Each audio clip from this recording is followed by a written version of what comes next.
Silent Channel. Kabanata 371 hanggang 380. Ang labanan ng Young Master, 7, 2,250 buwan ng tiket para sa karagdagang mga update. Pumayag talaga itong alibughang anak. Nalulugi ang aklat na Martial Soul nang ma-update ito. Ngayong patay na ang author, makakabenta na talaga ito ng 1,000,000 kopya, hahaha. Ito ay sobrang nakakatawa. Si Wu Benguang ay nasa sobrang kasiyahan at nakangiting sinabi, kung gayon, hihintayin ko ang pera ni Master Dali, haha. Oo, walang problema. Si Hong Dali ay walang kamalayan na maging aliberga, kung gayon ngayon, dumaan lang sa mga formalidad. Pagkatapos ibaba ang telepono, sumigaw si Tang Moxon mula sa gilid, Dali, 1,000,000 iyon. Napakabuti kung maibibigay mo ang pera na ito ng direkta sa pamilya ng may akda, bakit mo ito ibibigay kay Wu Benguang? Damn it! Alam ko, ikinalat ni Hong Dali ang kanyang mga kamay, hindi ba ang problema ay hindi natin alam ang impormasyon sa pakikipag-ugnayan ng may akda? Ano ang maaari kong gawin? Humarap si Hong Dali kay Ling Xiaoyi at sinabing, bigyan pa ng 2 segundo ang pamilya ng may akda. Milyon-milyon. Siya nga pala, Sister Xiaoyi, pakiayos ito sa pamilya ni Luozo, at sabihin sa terminal na huwag gawing sensasyon ang bagay na ito. Okay, Young Master. Tumango si Ling Xiaoyi. Okay, nag-isip si Tang Moxon saglit at sa wakas ay tumango, bagaman sa pagkakataong ito ay medyo isang aliberga, ngunit ang isang ito ay mabuti. Sa Fengdian Author Group. May akda isa, na-block na ba si Wu Po? Hindi ko mahanap kahit gaano ako kahirap maghanap, kaya bakit hindi ko subukang suportahan? Sayang. May akda 2, oo, ang mga nakatataas ay dapat na nagpaplano na maayos ang bagay na ito sa lalong madaling panahon. Kung magpapatuloy ito, hindi hihigit sa ilang araw para matapos ang bagay na ito. Nako, isang matandang may akda ang namatay ng walang kahit isang pangungusap, napakasakit ng puso. May akda 3, big deal. May malaking nangyari. Hindi mahanap ang libro ni Wu Po sa Fengdian, tama ba? Namigay ng mga libro sa dulo ng linya.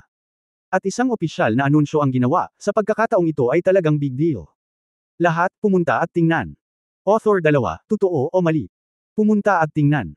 Ang dulong punto ay nasa opisyal na website. Isang malaking banner ang inilagay sa gitna ng homepage ng website, na may pamagat na, pagmana ng legacy ni Luozo, ang opisyal ay naghahanap ng isang may akda upang magpatuloy sa pagsusulat ng Wu Po. Mag-click sa post, at ang teksto sa loob ay agad na umaakit sa lahat. Nagningning ang mga mata ng lahat ng may akda na nagbasa nito. Ang opisyal na pahayag ng endpoint. Ang may akda ng Wu Po, si Luozu, sa kasamaang palad ay namatay. Dahil dito, upang gawin ang lahat ng makakaya upang matulungan ang pamilya ni Luozu, ang endpoint ay gumugol ng malaking halaga ng pera upang bilhin ang impormasyon sa pakikipag-ugnayan at ang lahat ng may akda ng Wu Po. Copyright. Ngayong ang punto ng pagtatapos ay opisyal na inihayag, Martial Soul, ay kabilang na sa dulo ng punto. Sa pamamagitan nito, kami ay magpapatuloy sa pagsusulat ng wakas, si Wu. Ipinangako na ang lahat ng kasunod na kita ni Wu Po, pagkatapos bawasin ang mga buwis, ay mapupunta sa pamilya ni Luozo. Ito ang buong nilalaman ng pahayag mula sa huling punto. Walang binanggit ang mga bagay na ginawa ni Hong Dali. Matapos mailabas ang balita ng pagtatapos, inilipat ang Wu Po. Hindi mabilang na mga tao ang nagsimulang magbigay ng mga gantimpala. At suporta. Pagkatapos lamang ng anunsyo ng pagtatapos, nagsimulang maglathala si Fengdian ng isang kabanata. Napakaganda ng nilalaman ng isang kabanata. Labanan, laban sa dulong punto, talagang nag-hype up tungkol sa Luozo. Text, namatay si Luozo. Ito ay talagang isang napakalungkot na bagay, ngunit hindi ko inaasahan na ang katapusan ng mundo ay gagamitin ang bagay na ito upang i-hype ito. Ito ay talagang hinahamak. Isang pagkakataon para sa haka-haka, ito ay talagang mura, ito ay hinahamak. Ikaw ay isang negosyante na marunong samantalahin ang mga pagkakataon. Bakit nila binili ang copyright ng Wu Po? Ang 1,000,000 ay hindi maliit na bilang. Ang mas mababang limitasyon ay itinapon para sa kapakanan ng hype na talagang mahirap panuurin. Sa sandaling inilabas ang nag-iisang kabanata ni Feng Yunlong, ang internet ay agad na nagkagulo. Gitling. Ang may akda. Wala bang mas mababang limitasyon para sa dulo ng aking kahihiyan? Siya pa rin ang hyping up kapag ang lahat ng mga tao ay wala na. Author 2, pwede ka bang mag-isip ng konti bago ka manhid at magmura? Kailangan bang i-hype ito ng terminal? Damn it, wala kang utak at lumalabas ka pa para magpakitang gilas. Author 3, hindi honest ang ginawa nila sa finish line this time. Akala ko noon ay mabuting tao si Hong Dali, pero hindi ko ini-expect na magiging ganito. Nadismaya ako. Author 4, damn it, you idiot, anong klaseng tao ang Young Master? Marunong ka bang mag-isip bago ka magsalita? Forum ng artikulo. Lumaban ka. Lumaban ka. Huwag maging walang hiya sa dulo, gamitin ang mga bagay ng patay sa hype. Napakahirap ng sitwasyon, ganoon bang tao ang young master? Wala ka bang utak? Magtrabaho ka dagdag code dagdag matutong gumuhit dagdag maglaro ng cosplay dagdag gumawa ng props dagdag manood ng anime dagdag sleeping in, buhay pa ako. Tungkol sa Luozo, mga manunulat, nangangahas ba kayong magkaroon ng kaunting simpatiya? Gusali ng Chen Wei. Humiga si Hong Dali sa kondangan ni Li Nianwei at tinanong si Ling Xiaoyi. Sister Xiaoyi, paano nakaayos ang mga bagay doon sa Luozo? Halos lahat ay nakaayos doon. Nakausap na namin ang nanay ni Luozo sa telepono. Bilang karagdagan, plano naming gumamit ng isang halaga ng pera upang bumili ng bagong bahay para sa kanyang pamilya upang ang kanyang pamilya ay magkaroon ng isang lugar upang magretiro. Dahan-daang sinabi ni Ling Xiaoyi, mayroon lang na nakababatang kapatid na babae si Luozo. Iniisip ko kung ano ang mga plano ng young master. Sister, nag-isip sandali si Hong Dali, ipadala mo ako sa New Lansiang Academy City, kung saan mas maganda ang kapaligiran.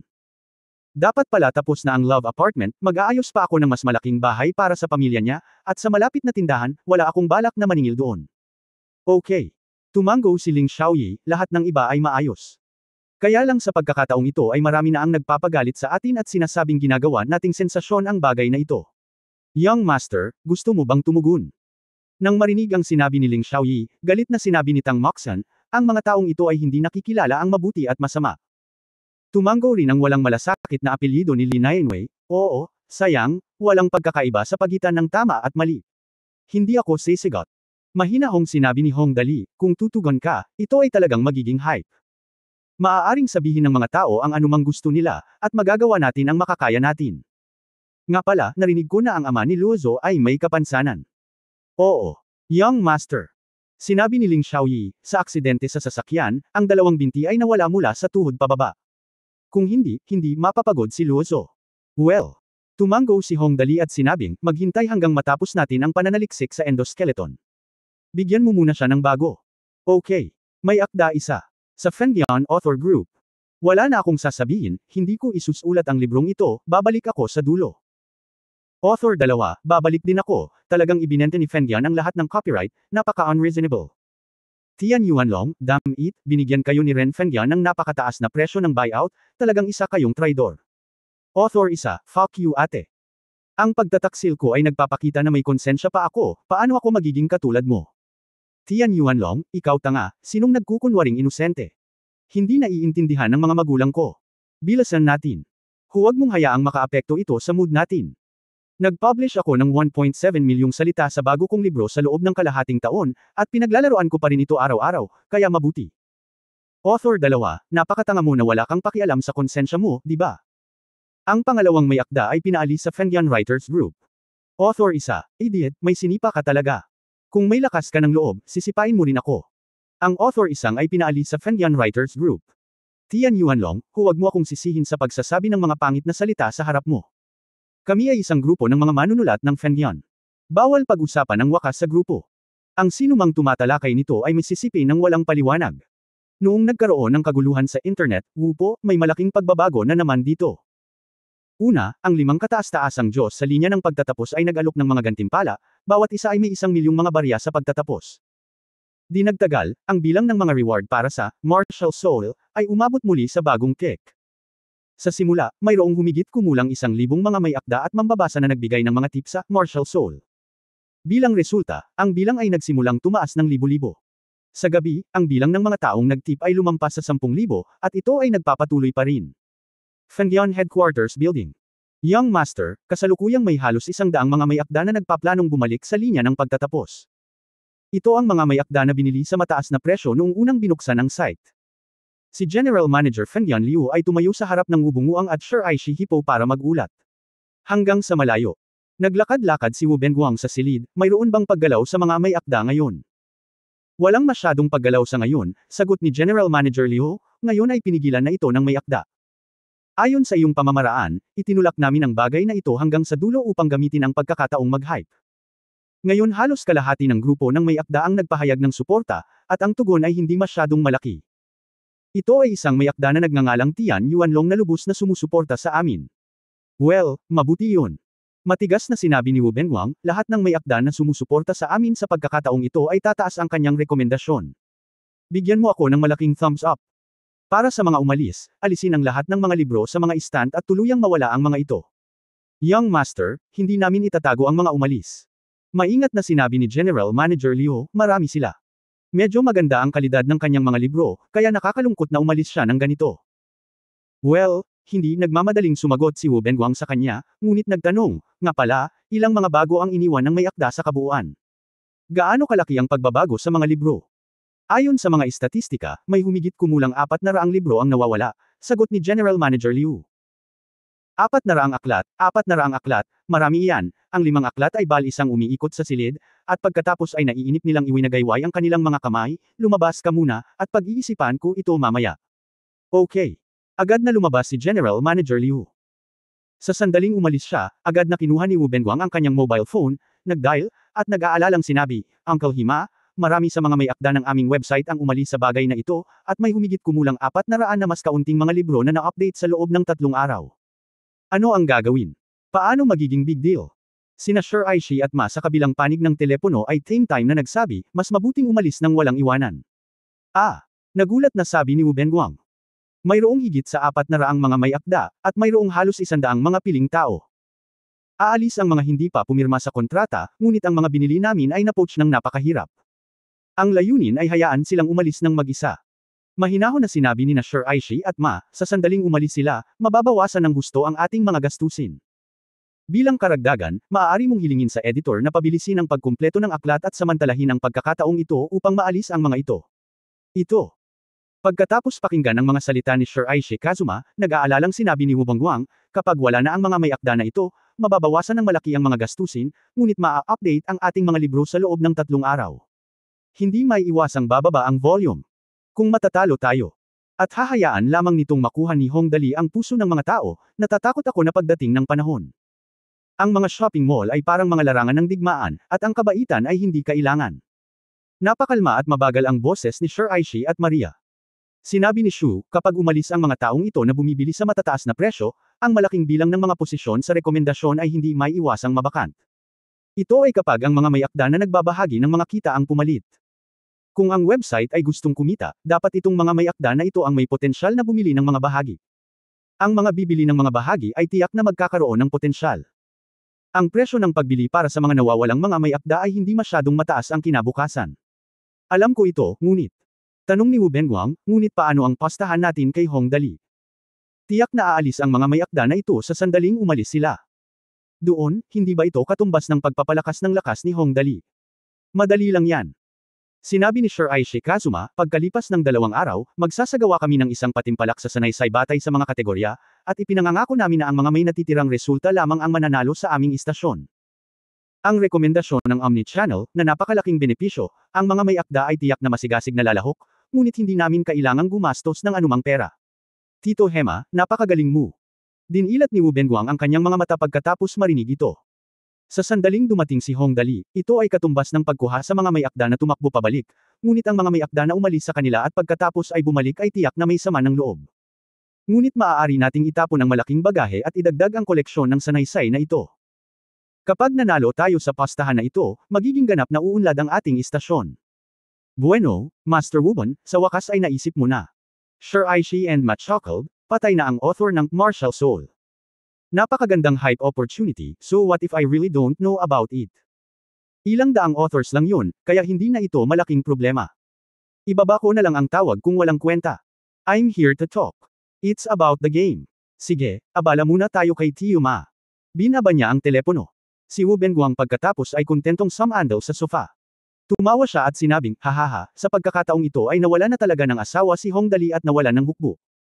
Binigyan niya ako ng $1,000,000 para bilhin ang copyright, at sa huli ay kinuha niya ang napakaraming binili na may akda. Sa pagkakataong ito, sapat na dapat para sa kanila ang mag-alala. Ngunit maaari kong maalis ang cancer ni Zhon Liang at mabuo muli ang laro. Naniniwala akong masisiyahan ang aking ama sa pagkakataong ito, hahaha. Tian Yuanlong.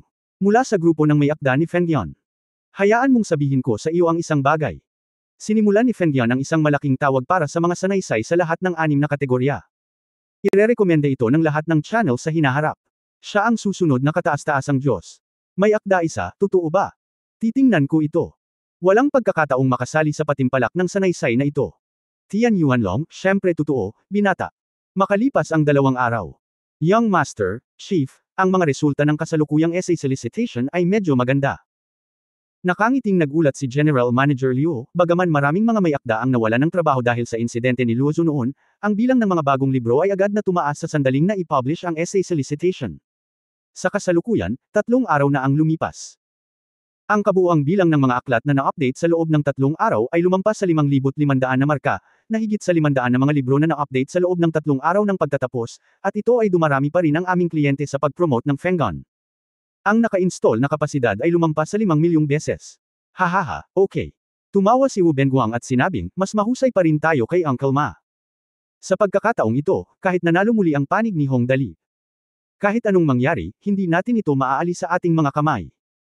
Lahat ay humahabol ng tubo, humigop ng tsa sina Sir Aishi at Ma at walang pakialam na sinabi, hanggat bibigyan mo sila ng sapat na benepisyo, magiging simple ang lahat. Pagkatapos manalo sa oras na ito, patuloy kaming magtatrabaho sa hinaharap. Kapag ang aming mobile phone Fengyan client ay umabot sa sukat, ang mga prospect ng site na ito ay magiging napakaganda. Oo, sigurado iyon. Kinuha ni Wu Benguang ang 2 kopita at ang huli. Nagbuhos siya ng isang baso ng masarap na Malbec wine para sa bawat isa sa kanila, at nakangiting sinabi, eto, uminom tayo kay Uncle Ma. Cheers! Shanch Headquarters Building sa gitna ng Tianjin. Mr. Hong, ang mga financial statement para sa mobile phone reading client ay nakalkula na. Mangyaring suriin ang mga ito kasama sina Mr. Hong, Mr. Liu at Mr. Mo. Ang kalihim ay nagbigay ng 3 ulat ng humigit kumulang 20 pahina kay Hong Weigyu, Liu Yewei at Mutai. Nakatayo doon, naghihintay sa mga tagubili ni Hong Weigyu. Tumango si Hong Weigyu at sinabing, well, okay, lumabas ka muna. Oo. Agad na lumabas si Xiao Liu. Kinuha ng 3 ang ulat sa pananalapi, at binasa ito ng mabuti ni Hong Weigyu. Sa sandaling inilunsad ang kliyenteng nagbabasa ng mobile phone, ito ay minahal ng lahat. Ang kliyenteng ito sa pagbabasa ay maginhawa, madaling makahanap ng mga libro, at hindi ito nakakapinsala sa mata, kaya napakabilis na ngayon ng mga pag-download. Mula sa paglansad hanggang ngayon, ang kabuuang bilang ng mga pag-install ay lumampas sa 30 milyon, at ito ay nalalapat pa rin para sa aming mga mobile na software. Mga mobile phone. Ayon sa istatistika, ang kasalukuyang halaga ng pagkonsumo na dinala ng mga kliyente sa pagbabasa ng mobile sa nakalipas na ilang araw ay umabot sa 6,255,647 yuan, at patuloy pa rin itong lumalaki. Matapos ibawas ang iba't ibang gastos, naniniwala ako na ang tubo sa taong ito lamang ay aabot sa higit sa 1.5 bilyon. 15 bilyon, hindi masama. Sa pagtingin sa ulat ng pananalapi sa kanyang kamay, pinuri ni Hong Weigyu, mabait na tao, hindi ito isang maliit na bilang. Si Mutai sa gilid ay nasiyahan din sa ulat at sinabing, ito ay paunang tubo lamang ito. Ang pinakamahalaga ay ang kita sa maliit na pamumuhunan na ito ay napakataas. Ilang milyon lamang ang ginastos namin sa mga bayarin sa programa at wala pang 30 milyon ang kabuuan sa online na publisidad. Sa totoo lang, hindi ko inaasahan na magiging ganito kabagsik. Sa kabuuang pamumuhunan na mas mababa sa 40 milyon, maaari itong makakuha ng taunang tubo na halos 1.5 bilyon. Ang ratio na ito ay malamang na hindi pinaniniwalaan ng sinuman. Ang mga prospect ay mahusay, ngunit sa kasamaang palad mayroon ding maraming mga problema. Hinawakan ni Liu Yewei ang kanyang noo, medyo nag-aalala, at sinabing, kung mas malaki ang cake, mas maraming tao ang maglalaway. Ang kamakailang trend ay napakapopular, at sinusubukan nilang nakawin ito sa amin. Ang ritmo ng cake. At nakita ko na ang lahat ng kanyang mga pamamaraan, at talagang hindi tubig ang mga ito. Oo, ayon sa katalinuhan, lahat ito ay gawa ni Sir Aishi Kazuma, ang punong tagapayo ng Fengtian Zaibotso. Mataimtim na sabi ni Hong Weigyu. Isang beses tumaya si Wu Benguang ng 50 milyon sa aking pamilya. Bagamat hindi kalakihan ang halaga ng pera, ang problema ay kung mamimigay tayo ng kalahati ng ganoong kalaking cake, paano tayo magiging handa na gawin ito? Talaga. Saglit na nag-isip si Muti, umiling at sinabing, ang Sir Aishi Kazuma na ito ay talagang makapangyarihan. Hayaan siyang magkusa at samantalahin ang pagkakataon ng hakbang-hakbang. Lahat ng mga puwang ay hiniranggan niya. Paano masisira ang sitwasyong ito ngayon? Hindi ako sigurado sa lahat. Ako rin. Sumang-ayon si Liu Yewei, sa antas na ito, kapag nagtagumpay ka na, mahirap nang bumalik. Sayang, kung hindi ito gagana sa pagkakataong ito, kikilos sina Sir Aishi at Maria. Kahit na matalo ka, hindi mahalaga. Napakunot noo si Hong Weigyu at nag-isip sandali, pagkatapos ay sinabi sa malalim na boses, subukan mo lang. Kahit na ang batang si Dali ay hindi nagmamalasakit sa manalo o matalo, hindi siya makakasundo sa pagkatalo sa mga Hapones. Tama, sayang. Liu Yewei at Mutai ay natural na naiintindihan ang mood ni Hong Weigyu. Ang pamilyang Hong at ang Feng Tianqible ay ilang dekada nang nag-aaway, at ngayong muli silang natatalo, natural na hindi nila ito tatanggapin. Huwag kailanman aminin ang pagkatalo hanggang sa huling minuto. Tama.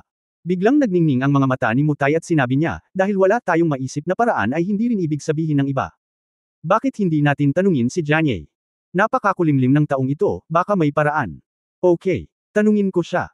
Hindi nagtagal, handa na ang laptop, at lumitaw ang kulubot na mukha ni Hong Tu at nagtanong, Wigyu, ano ang nangyayari? Malapit na ang taya sa pagitan ni Dali at Wu Benguang. Wala kaming anumang paraan para masira ang sitwasyon. Malungkot na sinabi ni Hong Wigyu, ang punong tagapayo ng Feng Tian Zaibotso, si Shirai Shikazuma, ay tumutulong sa Wu Benguang sa likod ng mga eksena. Nahuli niya tayo sa sunod-sunod na pandarayan nitong mga nakaraang araw. Well, nangyari ito. Narinig ko ang tungkol dito. Walang magandang ideya si Hong Tu, hindi ko inaasahan na siya mismo ang gagawa ng aksyon. Ang matandang ito ay nagbigay ng payo kay Feng Tian Zaibotso, at ang kaaway ay hindi makalaban. Ang hirap noon. Oo nga pala dad, nasaan si Jianye? Sabi ni Hong Wigyu, bakit hindi mo tanungin si Jianye kung mayroon siyang magandang ideya? Tumango si Hong Tu at sinabing, oo naman, tatawagan ko siya ngayon din. Hindi nagtagal, lumitaw ang mukha ni Hong Jianye, puno ng ekspresyon, hoy, Weigo, bakit mo naisip ang tawagan ako? Nakipagpustahan sa iyo sina Dali at Wu Benguang. Naiintindihan mo ba? Nag-aalalang sinabi ni Hong Wigyu, mayroon bang magandang paraan para matulungan mo si Dali? Ang pera ay isang maliit na bagay, ngunit kung kami ay hihilingin na aminin ang pagkatalo, hindi ko kayang lunukan ang hiningang ito. Sinasabi mo itong book station bet. Appointment. Nang banggitin ito ni Hong Wigyu, nagsisisi lamang si Hong Jianye, pinag-isipan ko ang isyong ito nitong nakaraang 2 araw. Ang hakbang-hakbang ng kabilang partido ay napakahirap, ngunit isipin ito ng baligtad. Kung mapipilitan siya ni Shirai Shikazuma na kumilos mismo, ito ay itinuturing na isang panalo. Hindi mahalaga kung matalo siya sa huli, ang susi ay wala talaga akong magandang ideya. Ang Shirai Shikazuma na ito ay walang kamali-mali at walang anumang kapintasan. Wala na ba tayong magagawa kundi ang aminin ang pagkatalo? Sabi ni Hong Wigyu na may mapait na ngiti. Pero speaking of it, medyo maaga pa para aminin ang pagkatalo. Biglang tumawa si Hong Jianye at sinabing, bakit hindi mo tanungin si Hong Dali? Bagamat ang taong ito ay pabaya sa buong araw, marami siyang ideya. Nagulat na sabi ni Hong Wigyu, ang batang ito ay walang ideya tungkol sa panalo o pagkatalo. Anong silbi ng pagtatanong sa kanya? Walang ideya ay walang ideya, at isang ideya ay isang ideya. Ito ay dalawang magkaibang bagay. Kinagat ni Hong Jianye ang kanyang mga labi, kahit na ayaw niya, ngunit kung pipilitin mo siyang magkaroon ng ideya, ikaw ang kanyang ama, kaya kailangan niyang bigyan ka ng ganitong mukha, tama ba? Oo. Paano ko makakalimutan ito? Hinampas ni Hong Wigyu ang mesa. May sumigaw ng malakas mula sa labas ng pinto, Xiao Liu, pumunta ka agad sa Chenhui Building at tawagin akong Dali, ang bastard. Okay, Mr. Hong. Kabanata 373, ang labanan ng Young Master, Shang. Chenhui Building, Photon Force Laboratory sa ika-4 na palapag. Napakalaking bastard ni Dali, nakangusong sabi ni Tang Moxon at galit na umupo sa upuan, hinahaplos ang maliit na pusa sa kanyang mga braso habang nanlulumo, dahil 5 araw na lang ang natitira bago ang deadline, mas mabuting manatili siya dito araw-araw. Pinag-aaralan niya ang racing cart na iyon dito. Hindi ko talaga alam kung gaano siya kalaki ng puso. Wala siyang pakialam. Tungkol sa kahit ano. Si Li Nianwei, na kasama niya, ay umiling din at ngumiti, Young Master, wala ka talagang pakialam sa kahit ano. Well, kailangan lang niyang maging masaya. Pero ang ugali niya ang nagugustuhan mo, di ba? Sinong may gusto sa kanya? Lumingon si Tang Moxon at nanguuyam na sinabi, hindi ko gusto ito. Napakawalang pusong tao. Habang nagsasalita siya, biglang pumasok sa research room si Xiao Liu, ang sekretarya sa tabi ni Hong Wigyu. Tuwang-tuwa siya nang makita niya si Tang Moxon, at pagkatapos ay nagmamadaling sinabi, Miss Moxon, Master Dali. Paano ang walang pusong lalaking iyon? Mukhang malungkot si Tang Moxon. Itinuro ng maliit na batang babae ang laboratorio ng bakal at sinabi, nag-aaral ako ng mga bagay-bagay doon. Araw-araw akong nandito. Sabik na sabik ako. Guro. Dali. Nang marinig na narito si Hong Dali, sumigaw si Xiao Liu, Master Dali, nandito ka ba? Anong nangyayari? Masyadong nanlumo ang boses ni Hong Dali. Posible bang magsaya ang mga tao sa mundong ito? Si Xiao Liu, na may malamig na pawis na tumutulo mula sa kanyang noo, ay maingat na nagsabi, Master Dali, hinahanap ka ni Mr. Hong, ang sasakyan ay nakaparada na sa ibaba. Pakiusap sumama ka sa akin. Ako ay nasa isang kritikal na sandali sa aking pananaliksik. Tumayo si Hong Dali at sinabing, hindi ba pwedeng maghintay ka lang? Talagang nababalisa ako sa pagkakataong ito, sabi ni Xiao Liu. Mag-ingat, Young Master Dali, mas mabuting sumama ka sa akin ng mabilis, nagmamadali talaga ako. Okay, sabi ni Hong Dali na may malungkot na mukha at lumabas na may suot na damit na natatakpan ng mantsa ng langis. Napagkasunduan namin, ay kami ay nababalisa dito, kailangan lang naming ipadala ito sa mass production sa huling sandali, at araw-araw. Shaolyu Waterfall Khan, ang makapangyarihang young master na ito. Hindi naman talaga mahirap mag-invite. Nang makitang lumabas si Hong Dali, agad na tumayo ang lahat at sumunod, at hindi nagtagal, isang malaking grupo ng mga tao ang dumating sa Chench Building na may tagay. Dad, hinahanap mo ba ako? Bakit ka ba kinakabahan? Walang pakialam si Hong Dali na natabunan siya ng langis. Nakasubsob lang sa sofa. Ang lalaking ito ay talagang may hawak na bote ng juice at hinihigop ito. Mukha pa rin siyang naagrabyado, katatapos ko lang. Nang makita ang hitsura ni Hong Dali, sina Mutai at Liu Yewei sa gilid ay hindi napigil ang mapatawa. You brat, kalokohan pa rin kita. Malungkot na sinabi ni Hong Weigyo, hindi dahil sa taya mo kay Wu Benguang. Dahil lang dito. Nanlaki ang mga mata ni Hong Dali, anong big deal ang gagawin ko? Tinawag mo ba ako dito nang nagmamadali para lang dito? Ganun din kapag gabi ka na umuwi. Napatalon si Hong Weigyo sa galit, ikaw brat, alam mo ba kung sino ang pinagkakaguluhan mo sa oras na ito? Ano? Tao? Kakaibang tanong ni Hong Dali, hindi ba Wu Benguang? Walang kwentang young master yan. Galit na sinabi ni Hong Weigyo, ngayong dumating na sa ating paraiso ang punong tagapayo ni Feng Tian Zaibao na si Shirai Shikazuma, siya ay tinutulungan ko si Wu Benguang mula sa likuran. Malapit ka nang matalo sa taya na ito, ngunit hindi ka nag-aalala. Para lang dito. Bamulong si Hong Dali, napakaliit na bagay. Maliit na usapin pa ba ito? Hong. Halos umungol si Weigyo, kaming matatandang lalaki ay halos maging kulay abo dahil sa iyong taya, ngunit hindi ka nagmamadali. Bakit hindi mo tignan ng seryoso? Siya at si Liu Yewei ay sabay na bamantong hininga. Ang Hong Dali na ito ay talagang nalilito sa isang tiyak na antas. Ngumisi si Tang Moxon habang nakikinig at hindi niya kayang masaksihan. Pero ang racing cart ko. Napakalungkot na sabi ni Hong Dali, last minute na lang. Kapag tapos na, pwede na itong ipadala sa mass production. Dad, bakit hindi muna ako bumalik? Makakahanap ka ng paraan para sa akin. Lumabas ka bago ka umalis. Nais siyang sampilan ni Hong Weigyo ng 2 beses, ngunit sa wakas ay hindi niya ito matiis, hindi mo ba kami mapapaabo ng mga matatandang lalaki? Si Wu Benguang iyon, ang aming pamilyang Hong. Ang pinakamalaking kaaway. Walang sino man ang maaaring matalo sa kanya. Tama, napakamot ng buhok si Hong Dali at nagtanong, pero ano ang nangyayari ngayon doon? Bastos ka. Nagtatakang sinabi ni Hong Weigyo, hindi ka ba maaaring maging walang puso? Pagkatapos ng lahat, ito ay isang taya. Wala ka bang pakialam? Mukhang ganoon. Naisip ni Hong Dali. Naisip niya, naging abala ako kamakailan, sa pag-upgrade ng mga holographic projection, at paggawa ng mga racing cart. Paano ako magkakaroon ng oras para asikasuhin ito? Ang malupit mo. Galit na nagngangalit si Hong Weigyo, kung gayon sasabihin ko sa iyo ngayon. Ano ang nangyayari? Kaagad, sinabi ni Hong Weigyo ang kasalukuyang bilang ng mga pagbisita sa IP ni Feng Yan, ang bilang ng mga aklat na na-update sa loob ng 3 araw, ang mobile reading client na kanilang binuo, at ang omni-channel na promosyon. Matapos tapusin ang lahat ng ito, nagtanong si Hong Dali ng may pagtataka, tatay, sa isang simpleng bagay, hindi mo ba iniisip na ang iyong buhok ay magiging kulay abo? Simple. Simple lang ang sinabi mo. Ang sabi ni Hong Weigyo ay galit na galit, kaming 3 matatandang lalaki kayo at ang aking pang-4 na kapatid, pinag-iisipan namin ito buong hapon at wala kaming magagawa, ngunit talagang sinabi mo sa akin na ang bagay na ito ay napakasimple. Nagulat din sina Mutai at Liu Yewei. Agad na nagtanong si Mutai, Dali, ano ang ibig mong sabihin? Sa totoo lang napakasimpleng lutisin ang bagay na ito. Oo, napakasimple, kakaibang tanong ni Hong Dali, Tito Mutai, hindi mo talaga naisip. Pupunta ka ba kung iniisip mo? Umiling si Huwei at buong pananabik na nagtanong, Bueno Dali, kung susundin mo ang iyong payo, paano natin ito lulutasin? Naalala ko, hindi ba tayo nakakuha ng mobile reading client? Tanong ni Hong Dali, buuin natin ang app na ito gaano na ba katagal? Hindi nila ito maaaring binuo ng sabay-sabay sa atin. Ngunit napakabilis nilang nakaisip ng mobile reading client na ito. Halatang copycat ito. Copycat. Hinawakan ni Hong Weigyo ang kanyang baba at mabilis na naunawaan, Dali, ibig mong sabihin, copycat natin ang kliyente nila sa pagbabasa ng mobile phone. Well, oo, iyon ang kaso, dapat nga. Tinampal din ni Mutai Zai ang kanyang hita, oo, dapat itong isang copycat. Sabihin ko sa iyo, tumagal kami ng higit sa 1 buwan upang mabuo ang kliyenteng ito.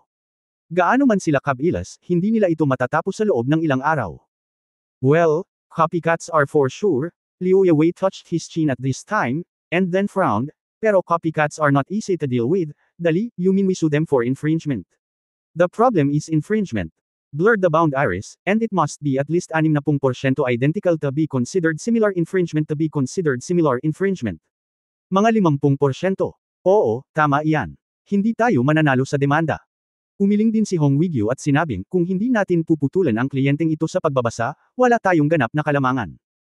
At saka, kahit na lumabag ang kliyenteng ito, may kinalaman ba ito sa iyong taya? Hindi. Sa huli, natural na sinabi ni Hong Dali, sinabi ko lang na kung gusto natin siyang salakayin, dapat nating salakayin siya sa lahat ng direksyon. Hindi. Natigilan si Hong Wigyu. Sa oras na iyon, medyo naintindihan na niya. Ang kanyang pinakamamahal na anak ay tiyak na may ilang magagandang ideya, bueno, sabihin muna sa akin kung paano labanan ito. Simple lang ito, nakangiting sabi ni Hong Dali, nakabuild muna ang client natin. Tama ba? Dapat nag-apply sila ng patent, di ba? Maiiwasan nila ang mga panganib, pero hindi natin ito mababago. Kailangan lang nating kopyahin ang isang bahagi ng source code ng kanilang kliyente sa hindi gaanong kapansin-pansing lugar at bawasan ang pagkakatulad sa 6%. 10 o higit pa ay sapat na. Sa sandaling sinabi ni Hong Dali ang mga salitang ito, lahat ng tao sa paligid niya ay biglang huminga. Ang Hong Dali na ito ay karaniwang mukhang hindi nakakapinsala, ngunit kung talagang gumawa siya ng masama, tiyak na siya ang sisihin. Sa orihinal, ang pagkakatulad sa pagitan ng iba pang software at ng kanyang sarili ay halos 50% lamang. Ayon sa kahulugan ni Hong Dali, lihim niyang binago ang kanyang sariling source code upang gawin itong higit sa 60% na katulad ng kabilang partido. Anyway, ang sa amin ay ginawa muna at nag-apply para sa isang patent. Kung gagawin natin ito ng palihim, wala talagang problema. Makakaisip ka ng ganoong paraan. Si Mutay sa gilid ay natatakpan ng malamig na pawis at nagsabi, Dali, ang paraan mo talaga. Hihilingin ko sa isang tao na gawin ito. Mabangis ding tumanggo si Liu Yewei at sinabing, ang paraang ito ay isang kaila-hilakbot na ideya. Ang pagputol sa kanilang kliyenteng nagbabasa ay parang pagputol ng isa sa kanilang mga braso. Dali, marami ka na bang napanood na conspiracy movies kamakailan? Maingat na tanong ni Hong Wigyu na pawis na pawis. Sabi niya, paano ang likod? Paano ang laro sa pagsusugal? Napakasimple ng larong pagsusugal. Iniunat ni Hong Dali ang kanyang baywang, bakit hindi natin ibunyag ang katotohanan na ang boss sa likod ni Fengdian ay si Wu Benguang? Iyon lang, palakihin natin ang kapaligiran, gawing mas malakas ang momentum, gawing mas seryoso ang mga kahihinatnan, gawing mas malalim ang pambansang paninindigan, at tungkol doon. Sa wakas, idinagdag ni Hong Dali, pagkatapos ay mahahanap ko ang tiyuhin ng pinuno. Bumaba ka lang at siyasatin ito. Pagkasabi ng mga salitang ito, nagmamadaling tumayo si Hong Dali, sige, kung walang problema, aalis muna ako. Huling maliit na bahagi lang ito. Ipinadala sa mass production. Pagkaalis ni Hong Dali, hindi pa nagre-react si Hong Wigyu at ang dalawa pang tao. Medyo malaki ang impact sa kanila ngayon. Si Hong Dali, ang ignorante at walang pusong alibughang ito, ay tila napakalakas. Bakit hindi ko naisip iyon? Pinunasan ni Hong Wigyu ang kanyang mukha, bakit ganoon? Oo, tumanggo si Mutai, bakit ganito? Masakit ang iyong pagpapahalaga sa sarili. Sumang-ayon si Liu Yewei, ang iyong pamilya ay mas masahol pa kaysa sa amin. Ang labanan sa pagitan ng Fengdian at ng finish line ay nakakuha ng atensyon ng buong bilog. Ang nakaraan, ang pagsikat ng wakas na parang kometa ay tinawag na isang himala, ngunit ngayon ay mas malakas ang sitwasyon, at lahat ay nagbibigay pansin. Ang sinumang nagsusulat ng mga nobela sa mga araw na ito ay walang pakialam sa huling resulta ng magkabilang panig. Sa loob ng grupo ng mga dakilang Diyos sa dulo. Yulong Zhang Chenkon, hindi ko talaga alam kung ano ang kahihinatnan ng labanang ito. Masyadong mabangis ang kombinasyon ng mga suntok ni Fengdian. Wala talaga akong paraan. Kung hindi ito gagana, pakilyusan natin ang mga mambabasa at hilingin sa kanila na isulat ang anumang gusto nila. Momentum. Bao siya, mabuting tao si Young Master, ngunit nag-invest siya ng 1,000,000 para sa isang contact information. Kapag natalo siya, hindi ko kayang lunukan ito. Paano kung magsisimula tayo ng hiwalay na kabanata? Yulong Zhang Chenkon, Young Master, huwag mo nang banggitin muli, baka sabihin nila na hype tayo. Nako, huwag na tayong maghintay pa. Laging nakakagawa ng milagro si Young Master, anyway, 1 o 2 araw na lang, wait lang. Bao siya. Okay. Yun lang. Maghihintay ako ng 2 araw. Kung hindi pa rin ito gumana, gagamitin ko ang aking mga kaibigan sa libro upang magsulat ng isang bagay. At least kailangan kong subukan ang lahat. Sisimulan ko ito pagdating ng panahon. Director Zhang, nag-update si Fengdian ng higit sa 1,000 libro sa loob ng 3 araw kaysa sa amin, tiningnan ng sekretarya ang mga materyales sa kanyang kamay, pawis na pawis, at nag-aalalang sinabi, ayoko nang isipin pa. Ang Young Master ay natalo sa pastahan sa pagkakataong ito. Nako, halatang may eksperto ang kabilang partido, at wala na akong ibang gagawin ngayon. Pinunasan ni Supervisor Zhang Yang ang kanyang mga templo at walang magawang sinabi, masasabi nilang halos nawala sa kanila ang lahat. Buong buhay natin ay nasa linya.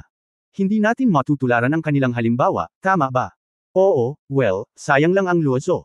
Kung nagawa natin ang magandang trabaho ng hype, mas maganda ang epekto kaysa ngayon. Kapag naiisip ko ang posibilidad na mabaigo ang taya na ito.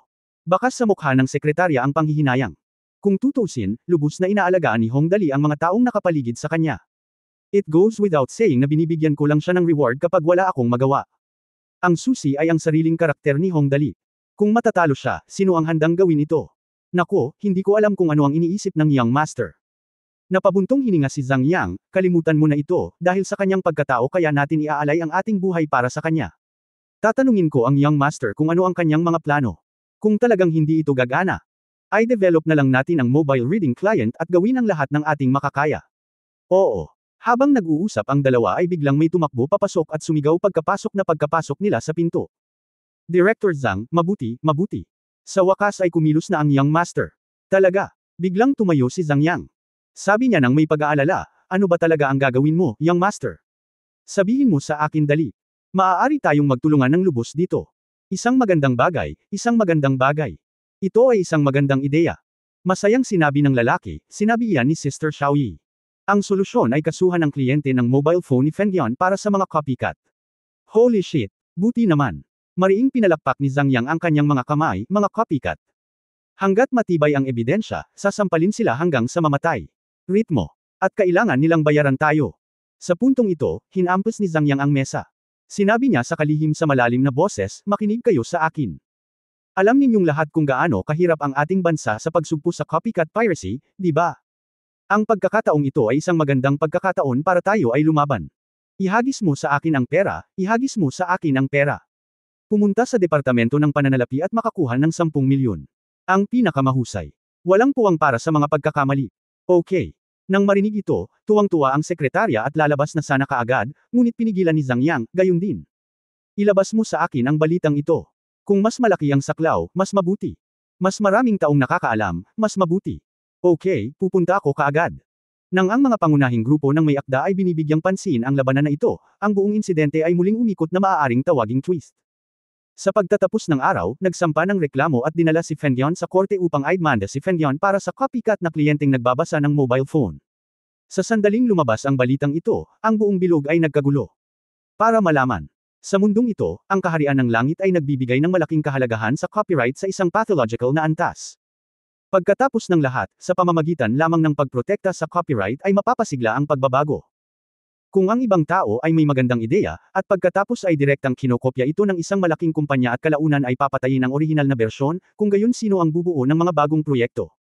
Ang lahat ay naghihintay para sa copycat upang matapos. Sa forum. Author 1, Wind and Cloud, gusto mo pa ba yung awkward face? Sinubukan ng mga tao ang kanilang makakaya upang lumikha ng isang mobile na kliyente sa pagbabasa, at kinopya mo ito sa ilang minuto. Bueno, dapat mo bang bayaran ang mga gastos sa pagpapaunlad at oras ng pag-unlad? Author 2, lumaban, lumaban, lumaban. Labanan sitwasyon. Dati, ako ay walang pakundangan para sabihin na ginagamit ni Dingmin ang insidente ni Luozo para i-hype ito. Sa tingin ko kayo ang mga walang moral na limitasyon, at talagang gumawa kayo ng copycat. Masaya kayong nakikipaglaro sa ism. Author 3, ipagmalaki na sumali sa finish line, at mahiya na sumali sa bagyo. Author 4, naku, kung ayos lang ang pagkopya, hindi ba bawal sa akin ang manggopya ng mga nobela? Mayroon bang anumang mahahalagang pagkakaiba sa pagitan ng copycatting at plagiarism? At least hindi ko napansin. Gagamitin ko na lang pagdala ko. Tama ba yun? Sa oras na ito, biglang lumipat ang direksyon ng opinyon ng publiko patungo sa finish line. Kung ang ilang mga tao ay nagdududa pa rin sa mga motibo ni Hong Dali sa insidente sa Luozo, pagkatapos ay sa sandaling lumabas ang insidente sa oras na ito, lahat ng mga may akda ay bumaling upang suportahan si Hong Dali. Ang pagmumik, pandarambong, at plagiarism ay ang pinakabawal na paksa sa industriya. Ang isang libro na isinulat ng isang may akda ay sa wakas ay naging tanyag, ngunit pagkatapos ito ay pirated at kinopya ng mga copycats, na ginagawang hindi komportable ang lahat. Kaya sa bilog, maaari kang maging unethical at unscrupulous, ngunit hindi ka dapat manggopya o manggopya, kung hindi, tiyak na tatanggihan ka ng lahat. Imposibleng ihalo muli sa bilog sa hinaharap. Siyempre, kung saan may suporta ay may oposisyon. Paminsan-minsan, may mga taong magsasalita pa rin para sa sitwasyon, ngunit sa sandaling ilabas ang paksa, ito ay nalunod sa alon ng opinyon ng publiko. Sa mga pangunahing grupo ng may akda, ang bawat isa ay binibigyang pansin ang kahihinatnan ng demanda na ito. Ang balita sa hindi mabilang na mga grupo ng may akda ay halos napakalaki, at lahat ng mga paksa ay nakasentro sa malaking kaso ng paglabag na ito. Ang lahat ay naghihintay para sa huling resulta. Umaasa ang mga taga-suporta ni Hongdali na si Hongdali ang mananalo sa huling tagumpay. Inaasahan din ng may akda ng Fendian na makuha ang huling katotohanan. Ang pagkopya, pamimirata, at plagiarism ay mga bagay na talagang hindi kayang tiisin ng mga may akda. Dahil lang, sa panahong ito, ang pagkamalikhain ay hari. Nais ng isang bansa na umunlad at umunlad. Ang pagkamalikhain ay ang pinakamahalagang bagay. Kung hindi makokontrol ang mga copycats, piracy, at plagiarism, ito ay lubos na makakapagpapahina sa pagkamalikhain ng mga tao. Ang pinaghirapan nilang likhain ay makokopya ng ibang malalaking kumpanya, at pagkatapos ay papatayin ang mga tunay na produkto. Ang ganyang bagay talaga nakakatakot isipin. Sa grupo ng mga dakilang Diyos sa dulo. Yulong Zhang Chenkon, nangyari sa akin ang ganoong bagay. Talagang hindi ko ito masyadong pinapansin noon. Hindi ko inaasahan. Paano ko hindi baliwalain ang ganoong mahalagang bagay? Bao siya, hahaha, tawagin mo ang mga idiot na si Dis, tanga ka ba ngayon? Ito ang tinatawag na kawalang ingat ni Tian Weiwei, tama ba?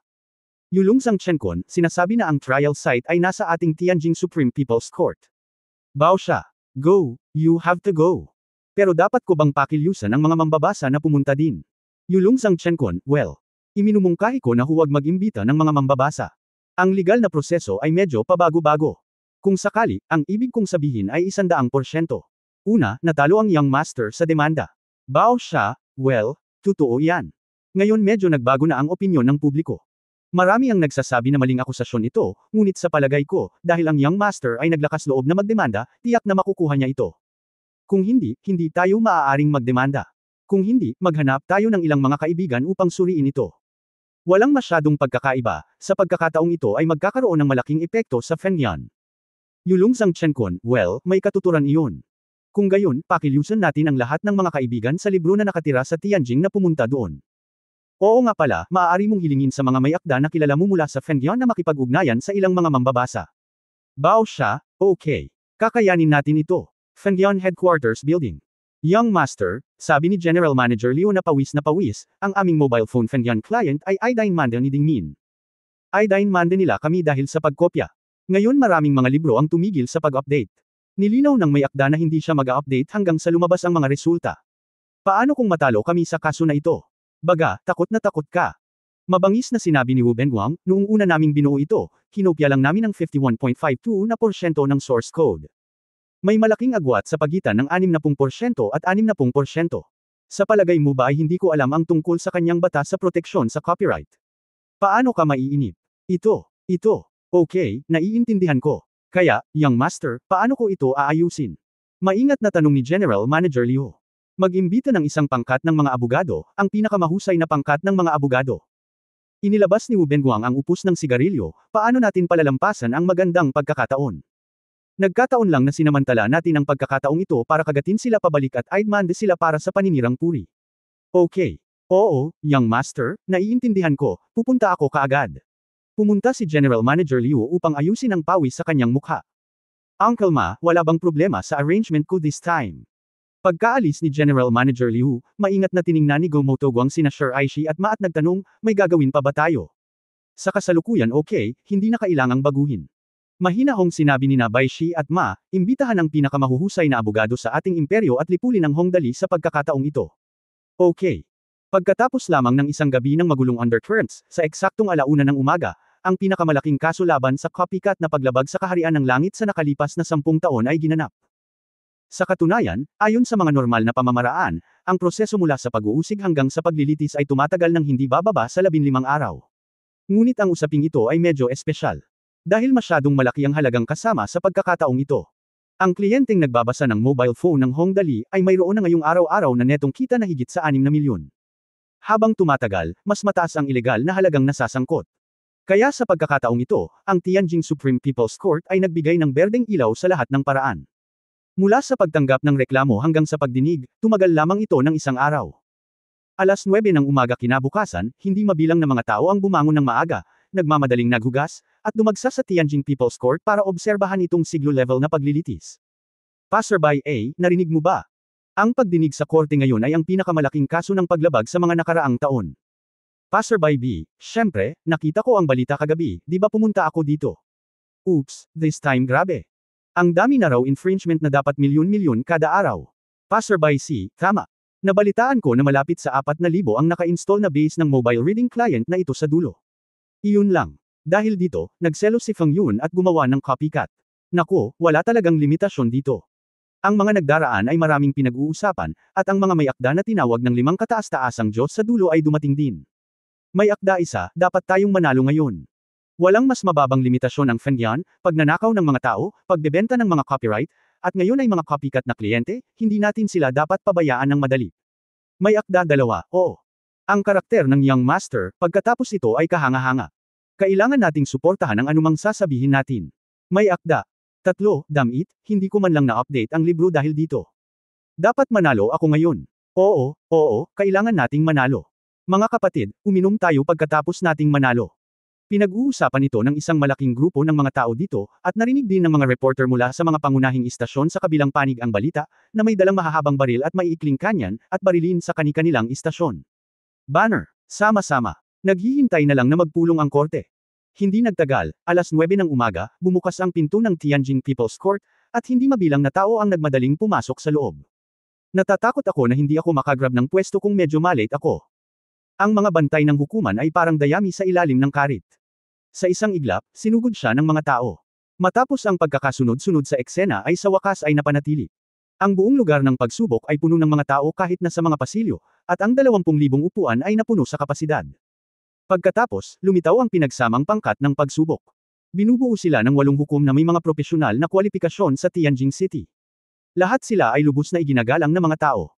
Walang ekspresyon ang mga mukha nila at hindi nagpapakita ng emosyon o galit. Nakasuot sila ng straight judge uniform at pumunta sa kani-kanilang upuan para maupo. Ang madla sa ibaba ay maraming nagsasalita, tingnan mo, ito ay ang judgment panel. Mayroon talagang 8 tao. 1, 2, 3.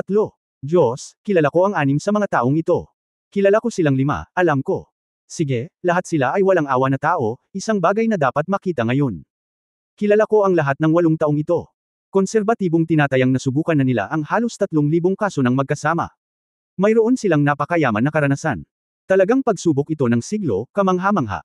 Ang 8 mga hukom ay umupo sa kanilang mga upuan, at pagkatapos ay dumating ang mga hurado.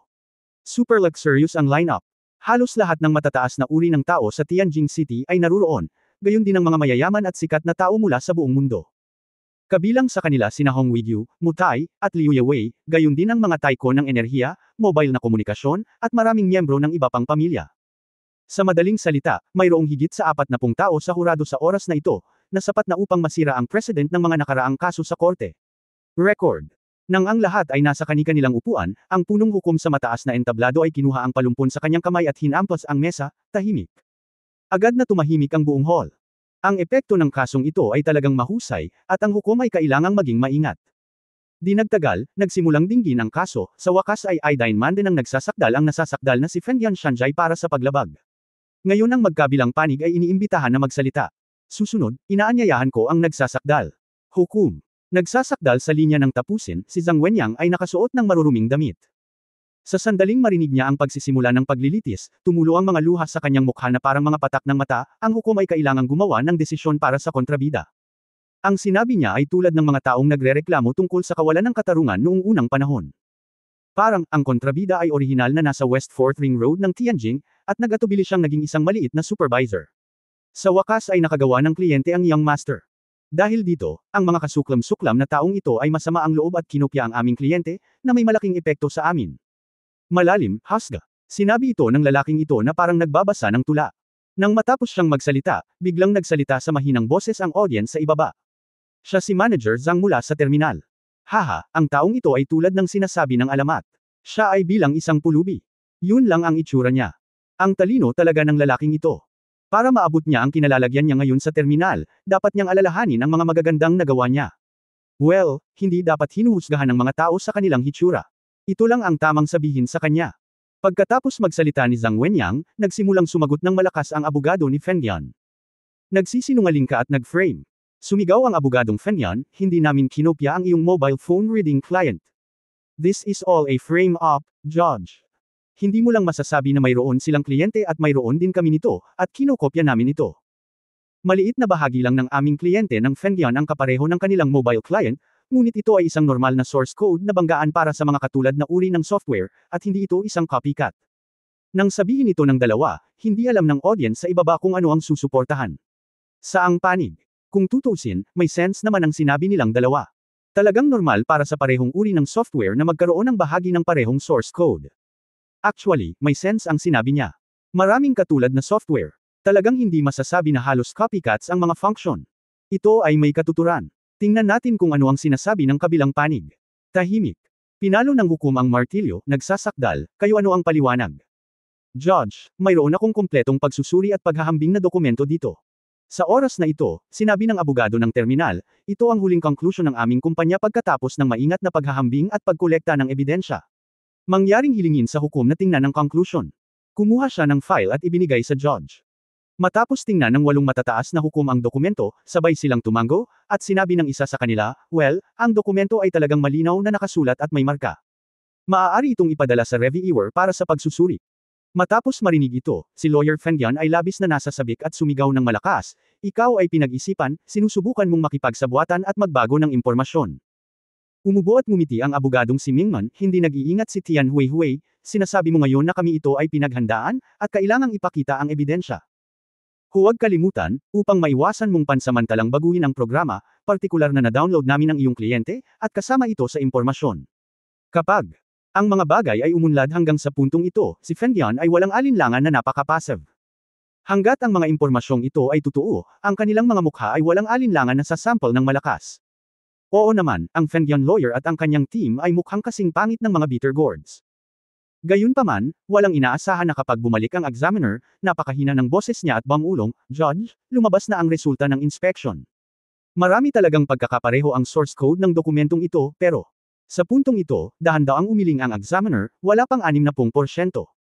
Dahil ang ilan sa mga source code ay pampublikong source code, na hindi maaaring gamitin sa anumang mga source code, na hindi maaaring gamitin sa anumang mga source code. Sa sandaling sinabi niya ang mga salitang ito, ang buong madla ay nagkagulo. Ang mobile Fengian client ng Fengian ay mas mababa sa 60% katulad ng mobile browser client ni Dingma, na nangangahulugan na hindi sila maaaring hatulan bilang mga copycat. Sabihin ko lang, ang aming mobile phone Fengian client ay ganap na independenteng binuo at hindi isang copycat. Sa sandaling lumabas ang mga resulta ng pagsusuri, ang abogado ni Fengian ay biglang tumawa ng may pagmamalaki at malakas na sinabi, ayon sa Heavens, Artikulo 183 ng Internet Copycat Piracy Judgment Regulations na kung ang pagkakatulad ay hindi lalampas sa 60%, hindi ito itinuturing na isang copycat. Pagkasabi niya nito ay agad na nagbulungan ang mga manunood. Ngunit sa pagkakataong ito, hindi na ito tulad ng dati, paano ito nangyari? Hindi ba talaga sila nangungopya? Imposible. Kung walang conclusive evidence, paano mag-uusig ang terminal? Sa tingin ko mahirap sabihin, pwede. Dahil ba nagseselos si Dayan kay Fang Yun para kumita? Oo, pero huwag mong sisihin si Fang Yun. Hindi naman siguro dahil nagseselos si Dayan. Unforeseen lahat yan sa mall. Makinig sa paligid. Habang narinig ng audience, si Fengian lawyer ay lihim na nagbigay ng thumbs up sa isang tao sa team na nakaupo sa isang tabi. Mukhang makaluma ang lalaki at nakasuot ng kulay abong terno. Siya ay mga 55 o 6 na taong gulang na may payat na hitsura. Karamihan sa mga tao ay hindi alam kung sino siya, ngunit ang talagang alam nila ay ang kanyang mga pambihirang pamamaraan. Ang taong ito ay walang iba kundi si Masaru Wada, ang punong barrister ng Fuata Zaibatsu. Dahil sumakay siya sa pinakamabilis na espesyal na eroplano sa Tianjin kagabi, ang una niyang hakbang ay makipag-ugnayan kay Wu Benguang at pagkatapos ay maghanap ng anumang posibleng butas. Sa huli, napagpasyahan niya na dahil nang ahas si Hong Dali na magdemanda, tiyak na nakahanap siya ng kakaibang paraan pagpapalit ng maliit na bahagi ng source code ng kliyenteng nagbabasa ng mobile phone. Bagamat ang kasalukuyang mobile reading client ay umabot na sa halos 30 hanggang 40 milyon na naka-install na kapasidad, hindi posible na baguhin ang isang malaking halaga ng source code, ngunit kung babaguhin mo lamang ang isang maliit na bahagi nito, ito ay ganap na posible.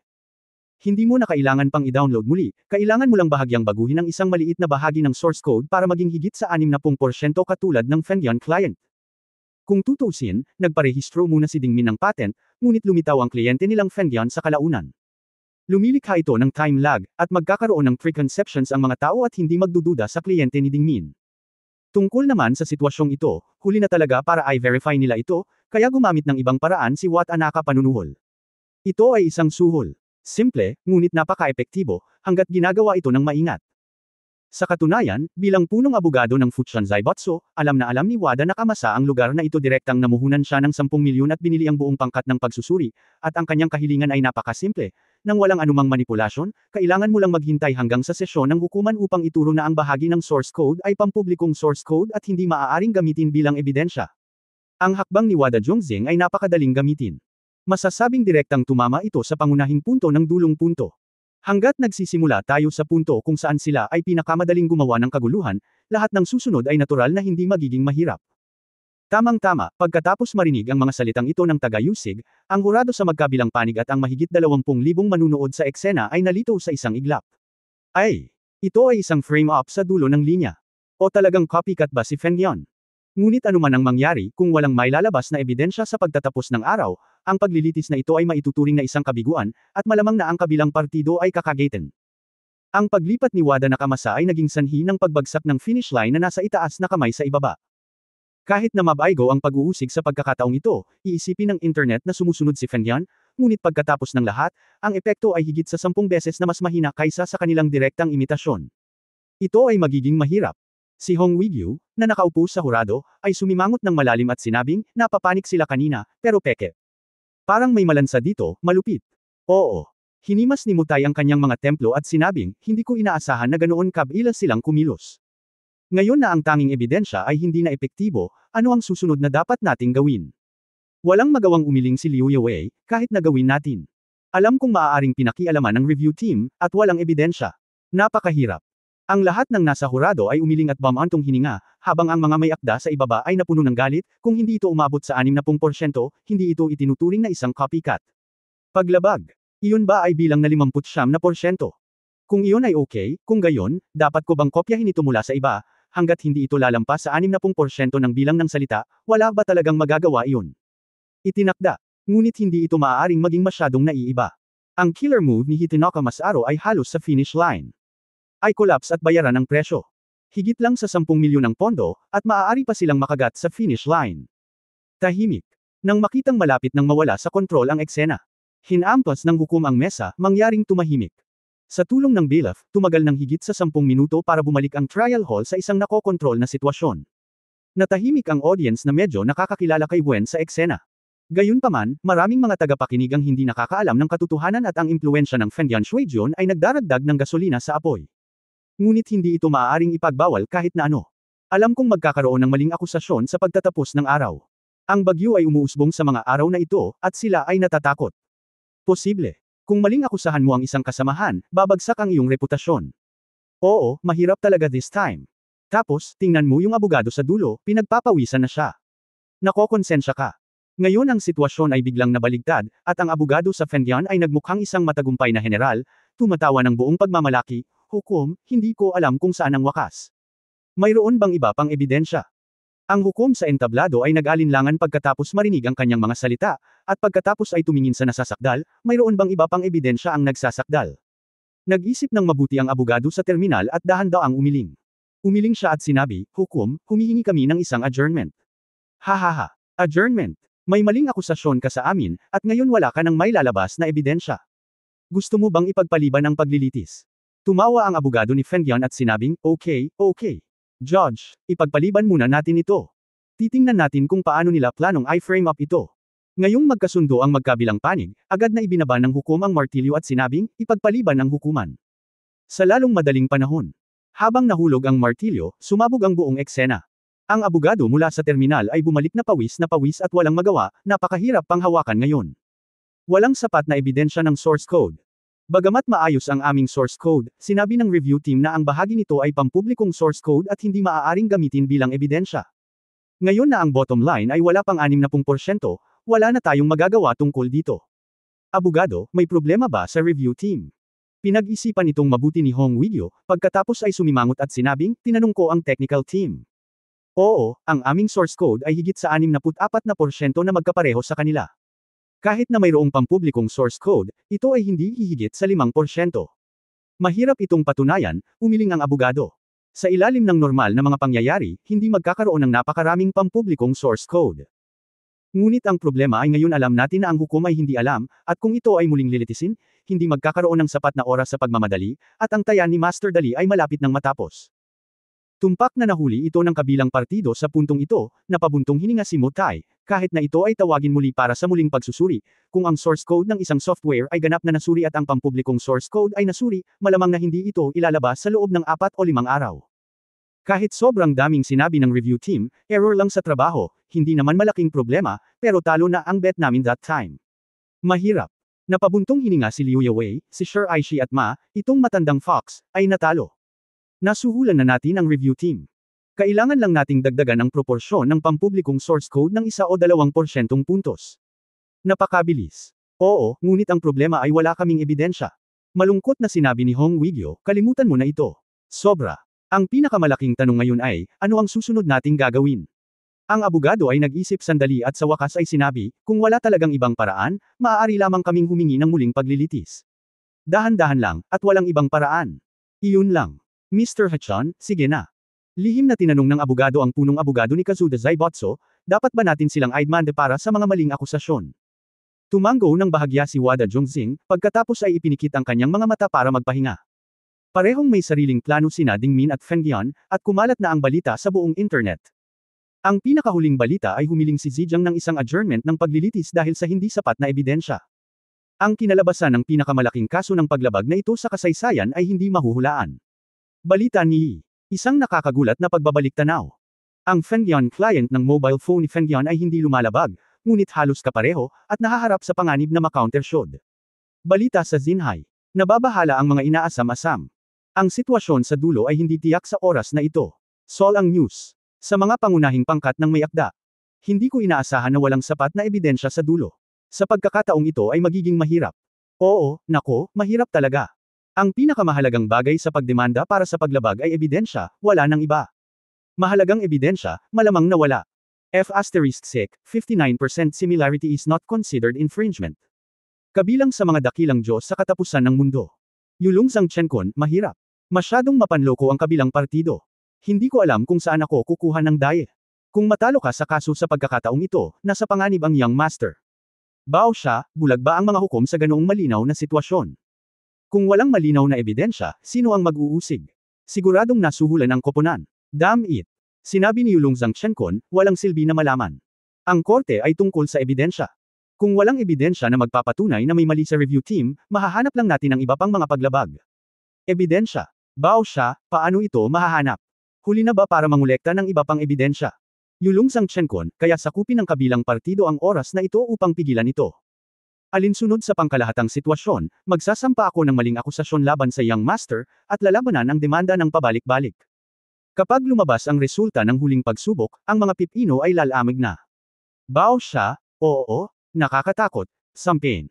Sa forum ng artikulo, may akda. Isa, terminal, mali talaga ang paghusga ko sa iyo. Nagsusumikap silang maging kliyente, pero gusto mo silang kasuhan kapag nakita mong kumikita sila. Napakawalanjiya mo ba? May konsensya ka pa ba? Author 2, ang focus ng laban. Buti na lang, akala ko hindi mo pinapahalagahan ang usapin ni Luozu noon, pero ngayon mukhang masyado na kitang pinag-isipan. Ang mga pulang mata ay isang sakit at dapat gamutin. Author 3, mga kapatid, huwag pumunta sa finish line, si Feng Yan ang hari. May akda 4, naku, alam ng taong ito ang mga tao, mukha, ngunit hindi puso. Tawa lang ako ng tawa. Ang buong internet ay nagkakagulo. Ang mga sumusuporta sa dulong punto, at ang mga sumasalungat sa dulong punto at sumusuporta sa sitwasyon ay magkaiba. Ito ang pinakamalaking kaso ng paglabag sa copycat sa Kingdom of Heaven nitong mga nakaraang taon, at ang sitwasyon ay lalong naging nakakalito. Di nagtagal, natapos ang oras ng adjournment, at ibinagsak ng hukom ang martilyo, ngayon, nagpapatuloy ang paglilitis. Hukom, hinihiling namin na ulitin ang pagsusuri ng source code. Mabagal na sinabi ng abogado sa dulo ng linya, mayroon kaming ilang pagtutol sa nakaraang pagsusuri. Oo. Tumango ang hukom, paano ang nasasakdal? Hukom, wala silang ibang ebidensya, kaya ibig sabihin ay gumagawa sila ng mga maling akusasyon. Malakas na sinabi ng abogado ni Feng Yan, hukom, inihahabol ko sila sa paggawa ng mga maling akusasyon. Malaki ang epekto ng aming copycat sa aming reputasyon. Humihingi kami ng kabayaran para sa pinsala sa aming reputasyon. Sa puntong ito, nagsimula na talaga silang kumagat. Dahil hindi na makakapaglabas ng bagong ebidensya ang terminal, sila, Feng Yan, ay kakagaitan kaagad at susubukang ibagsak ang terminal. Ano ang dapat nating gawin? Nag-aalalang nagtanong si Motai, kung hindi tayo makakapagbigay ng anumang ebidensya, talagang matatalo tayo sa labanang ito. Wala akong choice. Nag-aalalang tanong ni Hong Weigyo, anong ebidensya ang mayroon tayo sa oras na ito? Bulong din ng audience, nako, nagnanakaw talaga ito ng manok pero nawawalan ng bigas. Nagdemanda sa isang tao pero nabigo ang prosekusyon at kinagat sila pabalik. Oo, ito ay masyadong malupit. Kapag natalo ka sa demanda at nakagat pabalik, at least kailangan mong magbayad ng maraming pera. Ang susi ay ang reputasyon ng terminal ay masisira, na mas masahol pa kaysa sa pagkawala ng pera. Oo. Hindi ba pwedeng 10-10 milyon ang kabayaran para sa ganoong kalaking kaso? Pagmamalaki ng abogado ni Feng Yan. Ang finish line ay tumutulo ng pawis, at nang ang mga manunood ay nagbubulungan, isang tamad na boses ang biglang umalangaw-ngaw, napakakomportableng matulog sa hall ng napakaaga. Zinkson, kumusta ang paglilitis? Nang marinig ang tunog na ito, agad na sumaya ang pagtatapos ng party. Ito ay Hong Dali. Si Hong Dali ang nagising mula sa kanyang pagtulog, at nandito rin siya. Hong Dali, ang numero 1 talunan sa Tianjin City, ay narito na talaga. Tungkol sa alamat ng Hong Dali, kahit na ang lahat ng naruroon ay hindi nakapanood ng kanyang palabas, hindi bababa sa narinig nila ito. Ang lahat ng iyong ginagawa ay isang napakalaking gawain, malayo sa mga ideya ng ordinaryong tao, walang pinipigilan at hindi pinipigilan. Mula sa simula pa lang ng concert ni Lee Nainwei, hanggang sa mura at sikat na, Never Expected, hanggang sa popular na pambansang, I Am a Singer, hanggang sa kamakailang hit na, Love Apartment, at sa Love Apartment na umaasa sa cuteness ng ilang bata para masakop ang bansa. Sa Where Are We Go, Dad, masasabing sikat ang mga gamit ni Hong Dali, at palaki ng palaki ang kanyang katanyagan. Sa sandaling lumitaw si Hong Dali, ang may akda ay nagkaroon kaagad ng ganap na isang panig na saloobin. Yung Young Master na dito. Ang gwapo pa rin ng Young Master. Tama, ang Young Master ay palaging bukas palad at maparaan. May pag-asa para sa larong ito ngayon. Napakaganda kung nandito si Young Master. Haha, natutuwa ako sa panunood ng Feng Yan ngayon. Siguradong hindi nabubunyag ang kakayahan ng Young Master. Para naman kay Wada Zhongxing na nasa hurado ng Feng Yan, nakita niya ito. Lumitaw si Hong Dali, ngunit tumingin siya ng diretso sa kanyang abogado, tumanggaw ng palihim, at pagkatapos ay lumitaw ang kakaibang ngiti sa gilid ng kanyang bibig. 2 oras ang nakalipas, Feng Yan punong tanggapan gusali. Tito Zhongxing, ano ang dapat nating gawin kung dumating ang alibughang anak ni Hong Dali? Tumingin si Go Bangguang kay Wada Zhongxing at nagtanong. Kung gusto niyang sumama, ay manda lang siya para sa maling akusasyon. Ngumisi si Wada Zhongmasa, madali lang yan. Well, para sa isang malaking bagay, gaano man siya kalaki ng puso, pupunta siya. Sure Aishi at Mazay dahan-dahan siyang humigop ng tsaa sa sofa at mahinahong sinabi, kung darating siya, magiging mas maganda ang plano natin. Okay, gawin natin. Masayang ngumiti si Wu Bangguang at sinabing, 2 beses akong natalo sa kanya noon. Sa pagkakataong ito, dapat ko siyang gawing maganda. He Tianzhong curled his lips, ito ay isang boring na taya. Tumawa si Sure Aishi Kazuma at sinabing, ang taya ay sa pagitan mo at niya, ang layunin natin ay ang pamilyang Hong. Alam ko, ngunit kay Uncle Ma, ang chance ay hindi katulad ng huling punto, medyo nag-aalinlangan pa si Wu Bangguang, posible ba? Hindi ba ganoon kadali iyon? Dahan-daang sinabi ni na Sure Aishi at Ma, sa pagkakataong ito ay wala na silang sapat na ebidensya. Kapag i-dine namin sila para sa mga maling akusasyon, magdudulot ito ng malaking dagok sa kanilang reputasyon. Sasamantalahin natin ang pagkakataong umangat, at maghintay hanggang ang naka-install na kapasidad ng kliyente ay umabot sa isang tiyak na antas. Sa asterisk at magandang publisidad, maaari nating sakupin ang market ng search engine sa kanila. Ngunit kay Tio Ma, ang laki ni Change. Natakot si Wu Bangguang, hindi ganoon kadaling sakupin, tama ba? Hanggat target natin si Hong Dali, ang alibughang anak, at matagumpay ang demanda sa pagkakataong ito, natural na hindi lang ang kumpanya natin ang gagawa ng aksyon. Ngumiti sina Sure Aishi at Ma at sinabing, dahil napakataas ng market share ni Change, siguradong maraming kumpanya ang naiinggit sa kanya.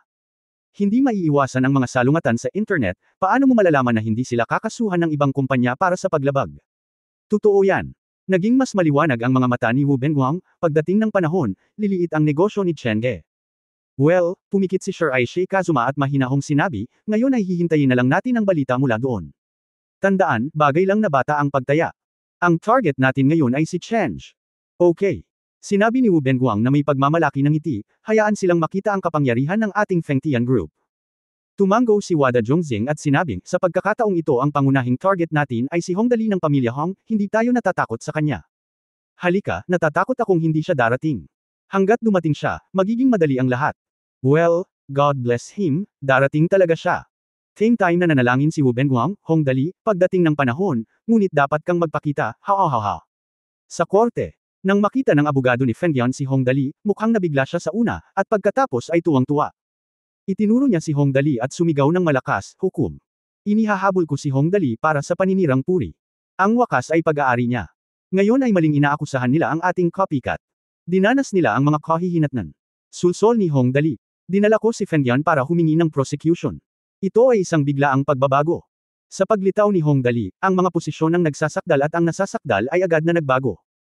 Matapos marinig ang sinabi ng abogado ni Feng Yan, agad na nagsimulang magsalita ang hurado sa dulo sa ibaba. Sumimangot si Mutay at sinabing, naku, humingi sila ng prosekusyon sa korte.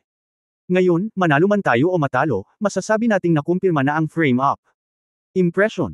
Ang mga tao sa pangkalahatan ay walang pakialam sa huling resulta, pagkatapos ng lahat, ito ay tumatagal ng masyadong mahaba, ngunit sa sandaling sila ay magsampa ng kaso, ang mga tao ay magkakaroon ng impresyon na sila ay na-frame. Ang kanyang mga salita ay tiyak na hindi nakakaalarma. Maraming tao ang interesado sa kaso sa loob ng 3 minuto. Maaaring wala silang pakialam sa kasunod na kaso, ngunit ang personal nilang naranasan ay lubhang kahanga-hanga. Maraming tao ang nakarinig na idinmanda ni Feng Yun si Hong Dali para sa maling akusasyon sa korte na ito, at pagkatapos ay magkakaroon sila ng impresyon na, talagang binansagan ni Hong Dali si Feng Yun, at pagkatapos ay kung talagang kinopya ni Feng Yun ang paglabag o talagang binabalangkas siya ni Hong Dali ganoong uri ng. Ang nangyari makalipas ang 12-12 ng araw ay maaaring nakalimutan na ng iba. Dumating ang batang si Dali pagdating niya, ngunit lumilitaw siya sa paningin ng mga tao sa oras na ito. Nako, sumasakit ang ulo ko. Hinaplos ni Hong Wigyu ang kanyang mga templo, itong munting alibughang ito, oh. Liu Yawei advised from the side, Wigyu, huwag kang masyadong magalit ngayon, as long as we can win in the end, it's just a tug of war, it's not big problem if you suffer a little loss today, ngayon ko lang nakita ang chief of the Fengtian Zaibotso. Nagkagulo ang abogado at si Tinoka. Mahirap talaga sa kanya at ni Ma, Sure Aishe. Tumutulo ang malamig na pawis mula sa noo ng abogado sa dulo ng linya. Kung walang sinabi si Hong Dali noon, okay lang sa kanya, pero mangyayari ulit ang pinakamasama. Maghanda ng mga materyales at makipaglaban kay Feng Yan, ngunit ngayong lumitaw si Hong Dali, ang direktang partidong kasangkot, ay maaaring magdemanda kaagad ang kabilang partido. Tahimik. Malakas na hinampas ng hukom ang martilyo. Matapos tumahimik ang buong eksena, tumingin ang hukom kay Hong Dali at nagtanong, ito ba si Mr. Hong Dali? Ngayong hinahabol ka ni Feng Yan para sa maling akusasyon, kailangan mo bang maghanda muna ng mga materyales? Diretso sa korte. Huwag pumayag. Ikinuyong ni Hong Wigyu ang kanyang mga kamao, bumalik ka at ihanda muna ang mga materyales, kung hindi magkakaroon ng tug of war. Pareho rin ang iniisip ni Namutay at Liu Yawei sa gilid. Ilang sandali, lahat ng tao sa silid ay nakatuon ang kanilang atensyon kay Hong Dali sa karamihan. Paghahanda. Ano ang dapat kong ihanda? Kakaibang tanong ni Hong Dali, maaari kang pumunta sa korte ng direkta dito. Napakasarap ba? Pagkatapos ay tumingin muli si Hong Dali sa abogado ni Feng Yan, ano ang idinidemanda mo sa akin? Inihahabol kita sa maling pag-akusa sa aming Feng Yan village ang iyong kliyenteng nagbabasa ng mobile phone. Salit-salit ang sinabi ng abogado ni Feng Yan, ang iyong maling akusasyon ay nagkaroon ng napakasamang epekto sa aming website at nagdulot ng malaking pinsala sa reputasyon ng aming kumpanya. Oh, ano ang tingin ko dito? Nakangiting sabi ni Hong Dali, okay. Pagkatapos ay bamulong siya sa mga taong nakapaligid sa kanya, lahat, bitawan mo ako. Pupunta ako sa korte ngayon. Papasa ako. Kusang bumigay ang mga tao sa kanya. Isang paraan upang pumunta. Itong munting bastard. Sol-em na ang mukha ni Hong Wigyu, tapos na, pumayag talaga siya. Napabuntong hininga din si Mutay at umiling, Wigyu, kalimutan mo na, hindi ito malaking bagay. Oo, at least makakabili pa tayo ng oras. Oo, walang magawang sabi ni Liu Yawei, may pundasyon na ngayon ang kliyente namin, kaya hindi magiging malaking problema kung matatalo kami sa labanang ito. Pinag-usapan ito ni Hong Wigyu at ng iba pa. Sa oras na ito, mag-isang naglakad si Hong Dali papunta sa front desk at curious na tinanong ang abogado ni Feng Yan, Mr. Lawyer, sinabi mo bang gumawa ako ng maling akusasyon? Ngunit hindi ako gumawa ng maling akusasyon. Ano ang ginawa ko para sa iyo? Sinabi mo pa rin na hindi. Sabi ng abogado ni Feng Yan mayabang niyang sinabi, isinampa mo kami sa pagkopya sa iyong kliyenteng nagbabasa ng mobile phone. Ngayon lumabas na ang mga resulta ng inspection. Ang pagkakapareho ng aming kliyente at iyong kliyente ay hindi umabot sa 60%. Ayon sa Shangguo Internet Copycat Piracy Judgment Regulations, no. Idmanda mo kami, alam mo ba kung gaano kalaki ang pinsalang na idulot nito sa aming reputasyon? Sa sandaling matapos magsalita ang abogado ni Feng Yan, may bulas mula sa ibaba. Ito talaga ang pinakamalaking kaso ng paglabag sa kaharian ng langit nitong mga nakaraang taon. Narinig ko noon na umabot sa mahigit 6 na milyon kada araw ang halaga ng perang sangkot sa kasong ito ng paglabag. Ngayon dahil ang isang demanda ay maaaring maging isang maling akusasyon, ang kabilang partido ay humihingi ng kabayaran para sa isang mataas na pagkawalan ng reputasyon na 30 milyon. Sa panahon ngayon, komplikado at nakakalito ang sitwasyon. Ang mga manunood sa eksena ay nagsaya at ang mga reporter na naruroon ay nag-flash ng kanilang mga baril at kumikislap na parang malakas na hangin at ulan, at hindi na sila tumitigil simula nang lumitaw si Hong Dali. Kung ang mga ilaw na iyon ay ginawang isang sinag, sila ay magiging kasing lakas ng isang laser gun mula sa isang science fiction na mundo. Oh, ito, walang pusong sabi ni Hong Dali, alam ko, ang problema, hindi kita kinuwento. Ikaw. Ang abogado ni Feng Yan ay agad na ikinatuwa ni Hong Dali, ngayon ay wala ka ng ibang ebidensya na magpapatunay na kami ay isang copycat. Dahil hindi kami isang copycat, ito ay isang frame-up. Paano mo nalaman na wala tayong ebidensya?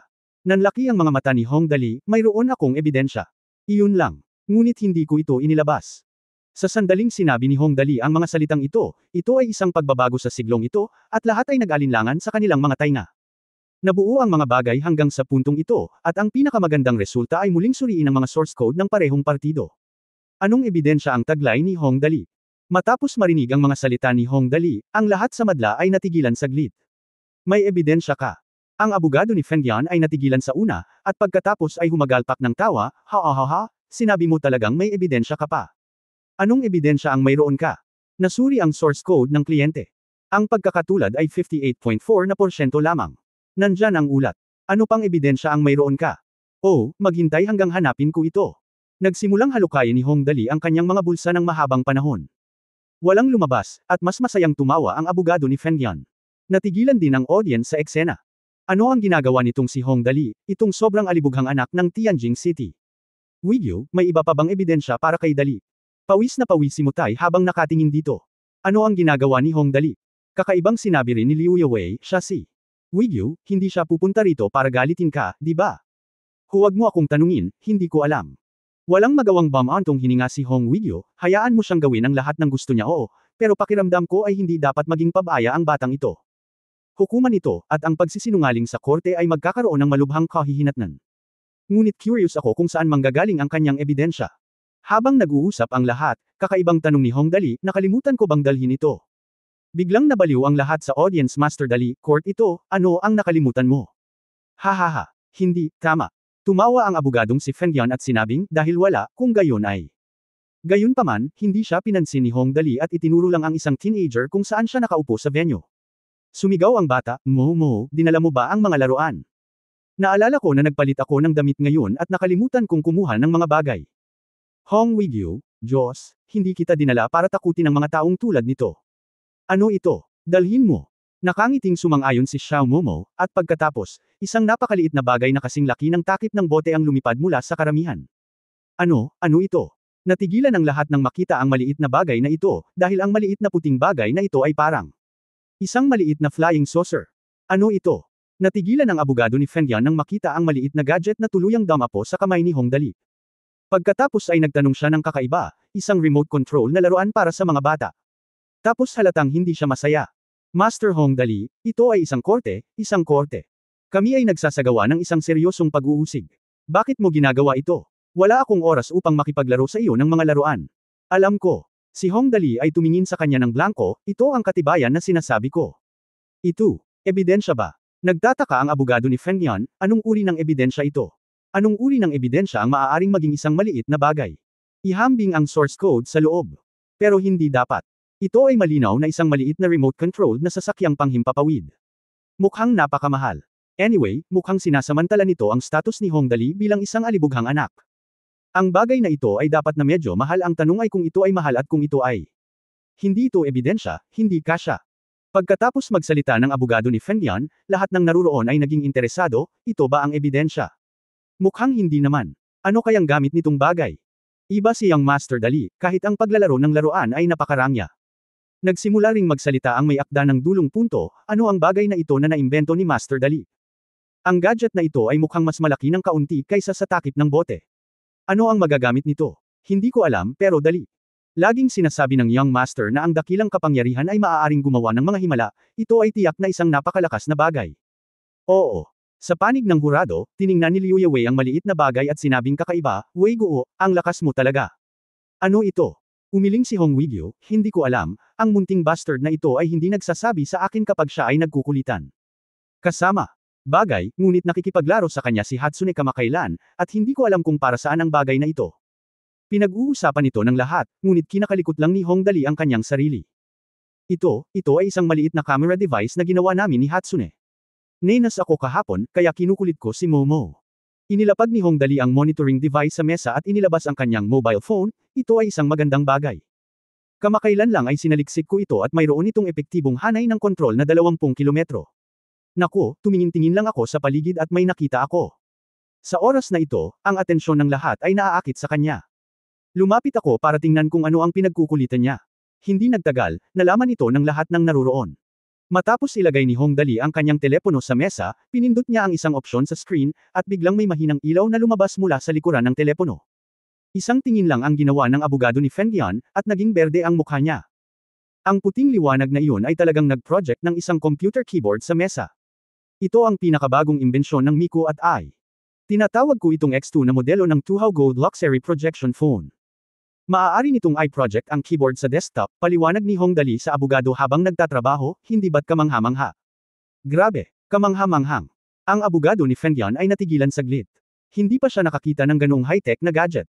Tapos nanlaki ang mata ng lahat ng tao sa room na parang nakakita ng multo.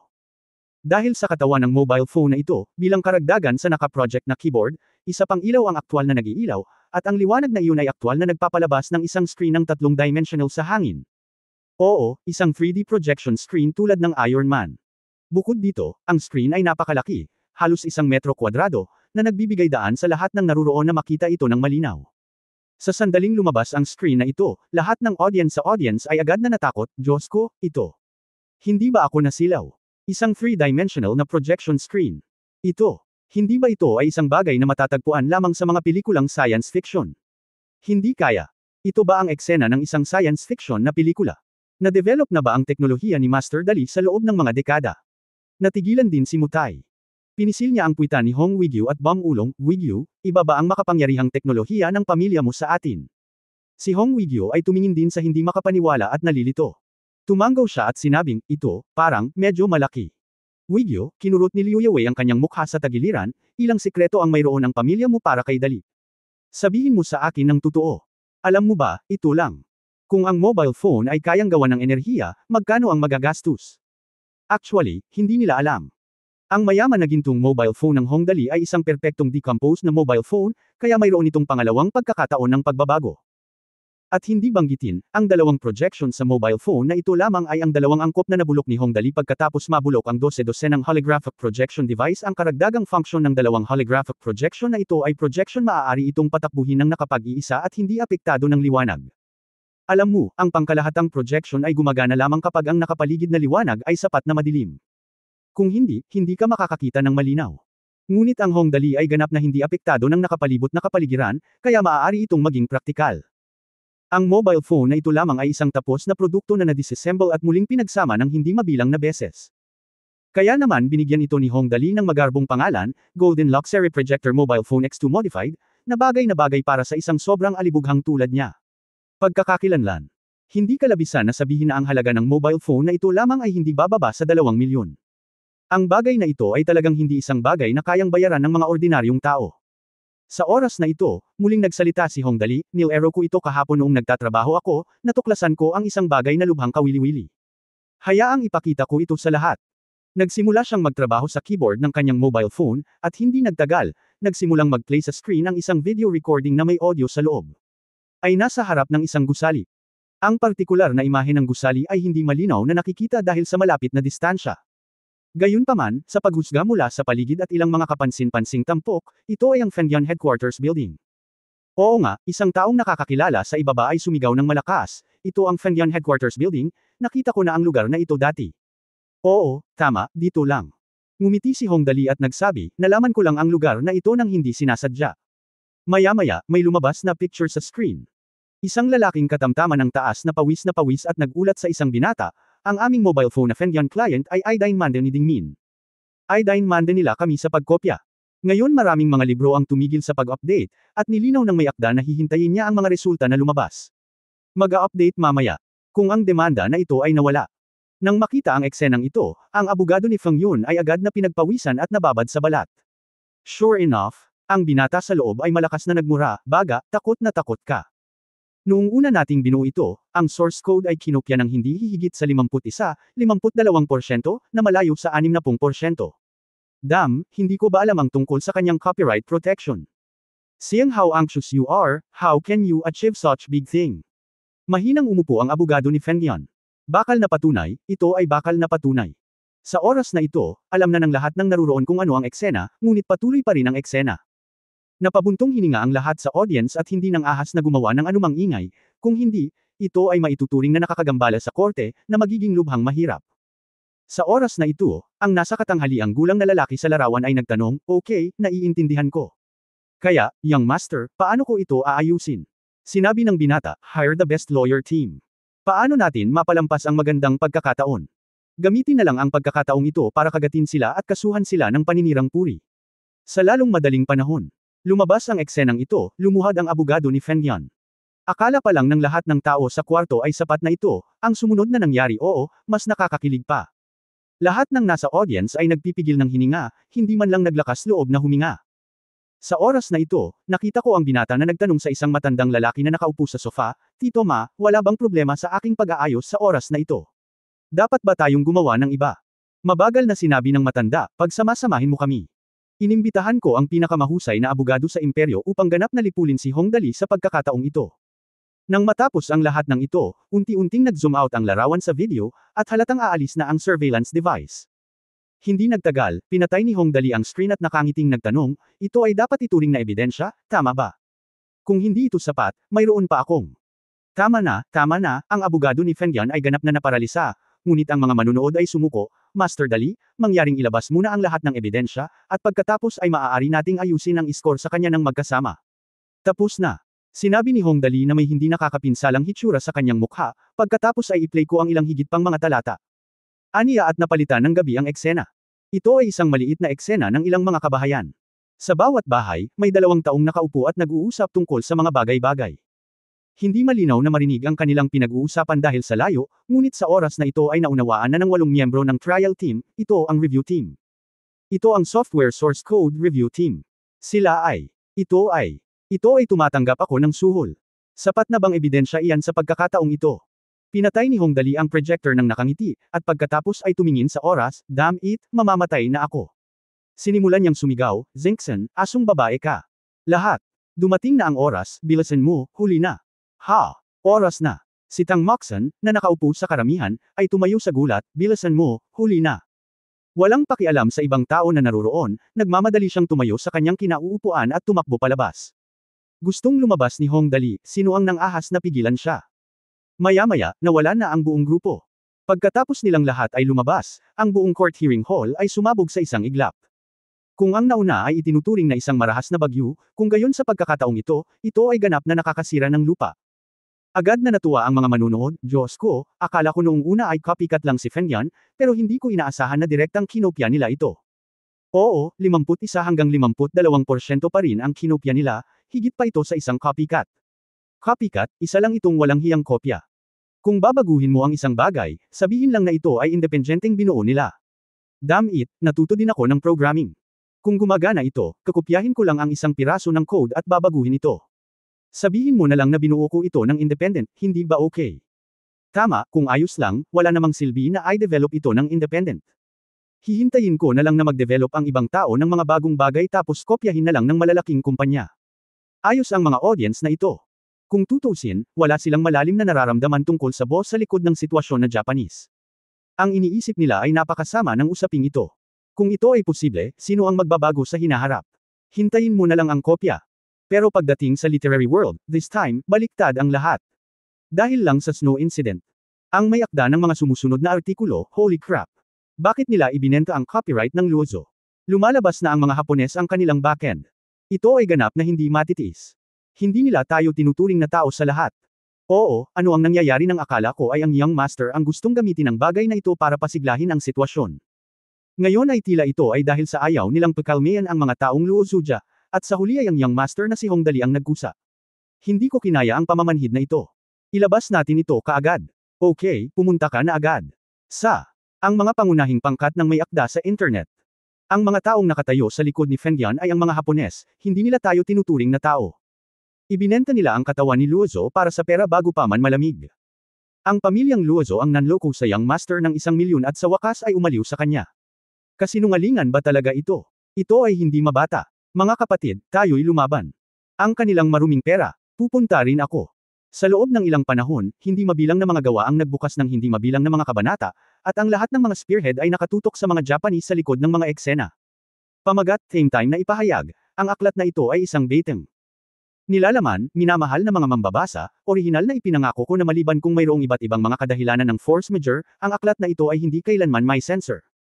Ngunit ngayon kailangan kong malungkot na sabihin sa iyo na ang aklat na ito ay simula ngayon.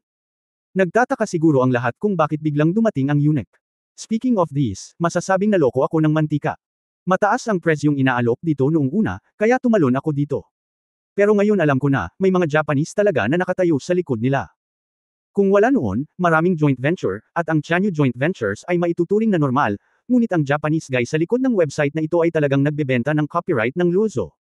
Ito ay ganap na hindi matitiis. Ang pera ay isang magandang bagay, ngunit hindi ka mawawala ng konsensya dahil sa pera. Mga kapatid, magkita-kita tayo sa dulo.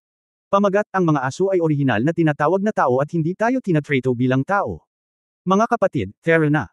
Text, ang mga asong ito ay tinatawag na tao, at hindi nila tayo tinuturing na tao. Namatay si Luozo. Bigla siyang namatay para sa kapakanan ng kanyang pamilya. Sa huli, hindi binigyan ni Fengyan ang pamilya ni Luozo ng 1 sentimos, at sa wakas ay naibenta ang copyright ng libro ni Luozo sa Young Master na si Hongdali sa halagang 1,000,000. Hindi ko alam kung sino ang hindi utol dito, ngunit tiyak na hindi ko ito matiis. Mga kapatid, hakbang muna, see you at the end. Para sa isang oras, ang mga solong kabanata ay lumitaw na parang mga kabute pagkatapos ng ulan sa tagsibol. Hindi bababa sa 1/4 ng mga aklat na ina-update ni Fengyan ay may katulad ng mga solong kabanata, at ang bilang ay patuloy na dumami. Sa Fengyan headquarters, ang buong departamento ng editorial ay nagkagulo, hindi na ito mapipigilan. Hindi na ito matatanggal. Ngayon ang lahat ng mga mayakda ay nagbubukas ng mga kabanata para pag-alitan tayo. Ano ang dapat nating gawin? Dapat ba nating ipagpatuloy itong tanggalin? Hindi ito matatanggal. Tapos na talaga, hindi ko na makontrol. Pawis na pawis ang editor at sumigaw, tanggalin mo.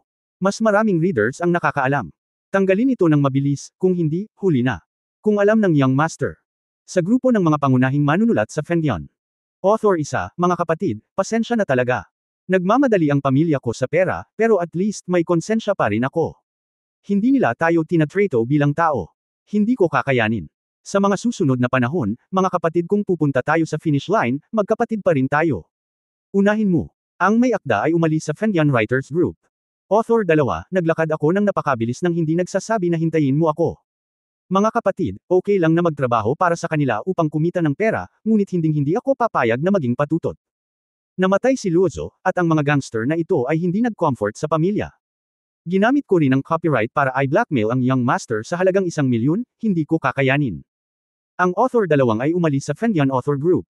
3 may akda, naku, mayroon pa akong higit sa 1,000,000 salita para makumplito ang librong ito. Sayang. Pasensya na sa mga nagbabasa ko, susulat muna ako ng 1 kabanata at pagkatapos ay aalis na. Ang author 2 ay umalis sa Fengyan Author Group. Editor-in-Chief, ano ang dapat kong gawin? Malaking bilang ng mga may akda ang umalis sa grupo ngayon. Oo, Editor-in-Chief, mahigit 120 sa mahigit 300 na may akda sa aking grupo ang nag-withdraw sa maikling panahon, at umaalis pa rin sila. Umalis ka. Chief Editor, mag-isip ka ng paraan. Kung hindi ka mag-isip ng paraan, tuluyang masisira ang istasyon natin. Hepe. Editor, ano ang ginagawa mo? Walang paraan upang isave ito. Walang paraan para iligtas ito. Reader 1. Kabilang sa mga pangunahing grupo ng mambabasa sa internet. Narinig mo ba na ang mga tao sa likod ng Fengyan ay talagang Japanese? Nagtataka ako kung paano nila ito ibebenta. Tungkol sa copyright ni Luozo, ang mga Hapones na ito ay hindi tayo tinuturing na tao. Reader 2, narinig ko iyan, tanga. Hindi na ako magbabasa ng libro sa hinaharap. Hindi ko nababasahin. At hindi ako pupunta sa Fengyan para maghanap ng mga libro. Reader 3, stop it, mali kung sinisi ang Young Master noon. Akala ko gusto niyang gamitin ang bagay na ito para mag-hype up, pero ngayon na-realize ko na I really silly, really. Don't say anything anymore, just go and reward Luozo as much as you can. Kung hindi ko na makakaharap si Mr. Jiang Dong. Ginantimpalaan ng mambabasa si Luozo ng 100,000 terminal coins. Kuya, pasensya na po. Napagkamalan ko po ang Young Master. Wala po akong masyadong pera, at malamang na hindi na kailangan ng young master nito. Ibibigay ko po ito sa inyo. Have a good journey. Sana ay makatulong ito sa inyong pamilya. Reader 4, ako rin. Mali rin ang pagkakaintindi ko sa young master dati, sayang. Gagantimpalaan kita ngayon. Ginantimpalaan ng mambabasa si Luozo ng 50,000 key coins. Ang mga kondisyon ay medyo mahirap, subukan ang iyong makakaya, mga kapatid, huwag masyadong maliit. Reader 5, wala nang mga salita, natapos ko na ang mga reward sa Luozo, ngayon ay pumunta tayo sa Fengyan para akitin ang mga tao, the more the better. Napahiyaw siya lahat, tingnan mo, tayong mga tao sa langit ay hindi lang malambot na persimmon. Kung maglakas loob silang gawin ito, kailangan nilang bayaran ang presyo. Reader 6, pupunta rin ako. Fengyan. Nagmamadaling pumunta ang technician sa opisina ng general manager at sumigaw, Mr. Liu, grabe. May masamang mangyayari. Ang IP address ng aming site ay parang baliw. Mula sa nakaraang 2 milyon na online ng sabay-sabay, bumaba ito sa wala pang 5. Ito ay 100,000 at bumababa pa rin ito. General Manager, ano ang dapat kong gawin? Si General Manager Liu ay sabik na siya ay naglalakad sa opisina na parang langgam sa mainit na palayok. Sa totoo lang, nag-isip siya sandali, pagkatapos ay umungol, Secretary. Nasaan ang sekretarya? Ano ang nangyayari sa korte? Paano ito nangyari? Halos hindi makatayo ang sekretarya, Liu. Mr. Liu, ang hukuman, doon sa korte. Naglabas si Hong Dali ng mahalagang ebidensya at naghahanda na ngayong ipahayag ang hatol. Kabanata 380, ang labanan ng Young Master. Anong sabi mo? Malapit nang bumagsak si Mr. Liu, napakahusay na sitwasyon. Napakahusay na sitwasyon. Hindi ba't napakaganda ng ating sitwasyon noon? Itinulak na natin ang linya ng pagtatapos. Sa huli, paano ito nangyari? Paano ito nangyari? Mr. Liu, ito ay dahil. Napalunok ang sekretarya at sinabing, ito ay dahil gumawa si Hong Dali ng mahalagang ebidensya. Walang paraan upang baligtarin ang sitwasyon, ngayon. Mag-isip ng paraan upang makalabas. Ebidensya. Pero kahit may ebidensya, hindi ito magiging seryoso. Nag-aalalang sumigaw si G. Liu, bakit ang mga mayakda na iyon? Lahat sila ay nauubusan na. Ang mga mambabasa ay halos tumakas. Ito ay isang copycat, kahit na ito ay nahatulan, ito ay hindi magiging ganito. Ito ay dahil. Ang sekretarya ay pawis na pawis at hindi naglakas loob na tumingin kay Mr. Liu. Ang mga mata ng manager, ito ay dahil ang katotohanan na ang mga tao sa likod namin ay mga Hapones. Noong una, ito ay wala, ngunit ang kanilang ugali ng mga Hapones ay palaging ang pagpapaalis ng mga walang kwentang tao. Wala itong kinalaman sa amin. Mayroong hindi pagkakatugma ng apelyido dito sa kaharian ng langit, at ang mga may akda o ang mga mambabasa ay hindi nakakakita ng ganoong bagay. Kaya nga, napagod si General Manager Liu sa likod ng swivel chair at bumulong-bulong, isang maling hakbang, at mangyayari ang lahat. Matalo. Hindi ko masyadong binigyang pansin ang bagay na ito noong panahong iyon. Nakalimutan ko na ang 2 puntong ito ay pinagsama. Mr. Liu, maghanda ng daan palabas. Walang magawa ang sekretarya, kung hindi, huli na. Anong ruta ng pagtakas ang maaari kong makuha? Sinabi ni General Manager Liu na blanko ang mga mata, sa pagkakataong ito ang krimen ng panggagahasa ay naisagawa na. Ang mga tao sa langit ay pinakaayaw ****. Madaling sabihin ang tungkol sa iba pang mga bagay, ngunit ang paraan ng paghawak ni Nagomoto Hikaru at Shiraishi Kazuma sa insidente sa Luozu ay ang pinakaseryosong bagay. Ang bagay na ito ay ganap na ngayong nalantad, at ang lahat ay huli na. Nawalan ng pag-asa si General Manager Liu, at sa korte, nagsimula na ang huling paglilitis kay Feng Yun. Tahimik. Malakas na hinampas ng namumunong hukom ang martilyo, at biglang tumahimik ang buong eksena. Ang hukom ay sumigaw sa malalim na boses, ang ebidensya ay nasuri na hanggang ngayon. Tama ang eksena. Kasama sa mga karakter sa larawan si Liu Desheng, General Manager ng Fengyan. Gomoto Hikaru, ang tagapagmana ng orihinal na Kunifuda Zaibutsu. Shiraishi Kazuma, ang orihinal na Kunifuda Zaibutsu. Chief Consultant. Ang karakter ay nakumpirma. Ang software source code ay napag-aralan na. Ng source code ay ganap na kinopya, kaya ang ebidensya ng video ay nakumpirma na epektibo. Nang marinig ito, naghiyawan ang lahat sa audience. Hahaha. Okay. Napakalakas ni Young Master Dali. Sa napakalakas na ebidensyang inilabas, paano pa rin magkakaroon ng dahilan si Fengyan para hindi matalo? Parusa, matinding parusa. Oo, talagang hindi mo hahayaang mamuhay ng malaya ang mga asong iyon.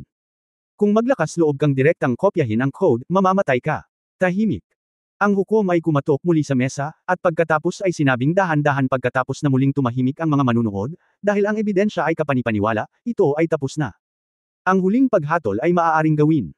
Sa oras na ito, isang hukom sa ibaba ang tumayo at binasa ng dahan-dahan, Feng Yun, Ito ay nagsasangkot ng mga krimen tulad ng copycat infringement, bribery, maling akusasyon, at pagbura ng kriminal na ebidensya. Ayon sa Heavenly Internet, ang Artikulo 78 ng Copycat Piracy Judgment Regulations ay nagsasaad na ang mga copycat ay sinintensyahan ng multa mula 1 milyon hanggang 50 milyong yuan dahil sa malaking halaga ng pera na sangkot sa kaso. Si Fengyan ay sinintensyahan na bayaran ang mga gastos sa paglabag sa terminal na 35 milyong yuan. Ayon sa Artikulo 176 ng Changuo Industry Fair Competition Act na ang nasasakdal ay nasuhulan sa mga hukom, prosecutor at iba pang mahahalagang tauhan sa panahon ng paglilitis at sinintensyahan ng multa mula 1 milyon hanggang 30 milyon. Dahil sa dami ng kaso, si Fengyan ay sinintensyahan ng 1 milyong yuan bilang kabayaran. 18 milyon ang pinsala. Kasabay nito, alinsunod sa mga probisyon ng Changuo Criminal Law, ibinigay ng 7 tagayusig ang lahat ng suhol at sinintensyahan ng 6 na taong pagkakakulong. Ayon sa mga probisyon ng Artikulo 74 ng Changuo Industry Fair Competition Act, ang nasasakdal ay sinintensyahan ng 6 na taong pagkakulong. Sa panahon ng paglilitis, ang nagsasakdal ay maling inakusahan at sinintensyahan ng 16.8 milyong yuan bilang kabayaran para sa pinsala sa reputasyon. Ayon sa Artikulo 24 ng Changuo Internet Copycat Piracy Judgment Regulations, ang kriminal na ebidensya ay nabura sa panahon ng paglilitis, at ang paglilitis ay pinarusahan. Nagdulot ng matinding paghihirap, si Fengyan ay sinintensyahan na magbayad ng multang 14 na milyong yuan. Sa wakas, dahan-daang binasa ng hukom, maraming krimen ang sabay-sabay na ginawa, at ang halaga ng kabayaran ay nadagdagan ng 20%. Ang huling resulta, si Fengyan ay nasentensyahan na magbayad ng kabayaran. Ang kabuuang halaga ng multa ay 10.56 milyong yuan. Ang kumpanya ay magsasara para sa pagwawasto sa isang tiyak na petsa at maaari lamang ipagpatuloy ang mga operasyon pagkatapos ng lahat ng mga multa ay binayaran. Napatingin si Wada Nakamasa kay Wada Nakamasa at nakita niyang bahagyang umiling si Wada Nakamasa. Kinailangang ibaba ng abogado ni Fengyan ang kanyang ulo at same time na sinabi, kanselahin ang apela. Nang marinig na kinansela ni Fengyan ang apela, lahat ng miyembro ng audience ay tumayo at humarap sa finish line na may labis na masigasig na tugon. Palakpakan. Hahaha. Okay. Buti na lang. Sobrang saya. Talagang hindi in vain ang araw na ito. Ano naman ang Japanese, talo ka pa. Oo, ang cool. Anong aso? Ang mga Hapones ay talagang kinokopya ang ating magagandang bagay mula sa langit, kaya hindi natin matitiis ang kanilang mga kamalian. Oo, kailangan mong suntukin sila ng husto. Napaka-cool. Sabay-sabay na naghiyawan ang hindi mabilang na tao. Lumabas at sabihin sa lahat ng iyong mga kaibigan sa bilog ang magandang balitang ito. Biglang lumipad ang mga mensahe sa pangkat ng may akda sa buong lugar, nag-scroll pataas ng kasing bilis ng screen. Author 1, hahaha. Okay. Magaling. Nanalo kami. Haha, natalo yung mga Hapones na yan. Pinagmulta siya ng 100 milyon. Author 2, sobrang cool. Tingnan natin kung sino ang magbabayad sa kanya this time. Damn it. Author 3, mga kapatid, huwag kayong magsabi ng kahit ano. Magpalat tayo ng posisyon ngayon. See you at the end. Yung court scene, yung jury sa dulo. Hahaha, Weigo, napakalakas ng pamilya mo.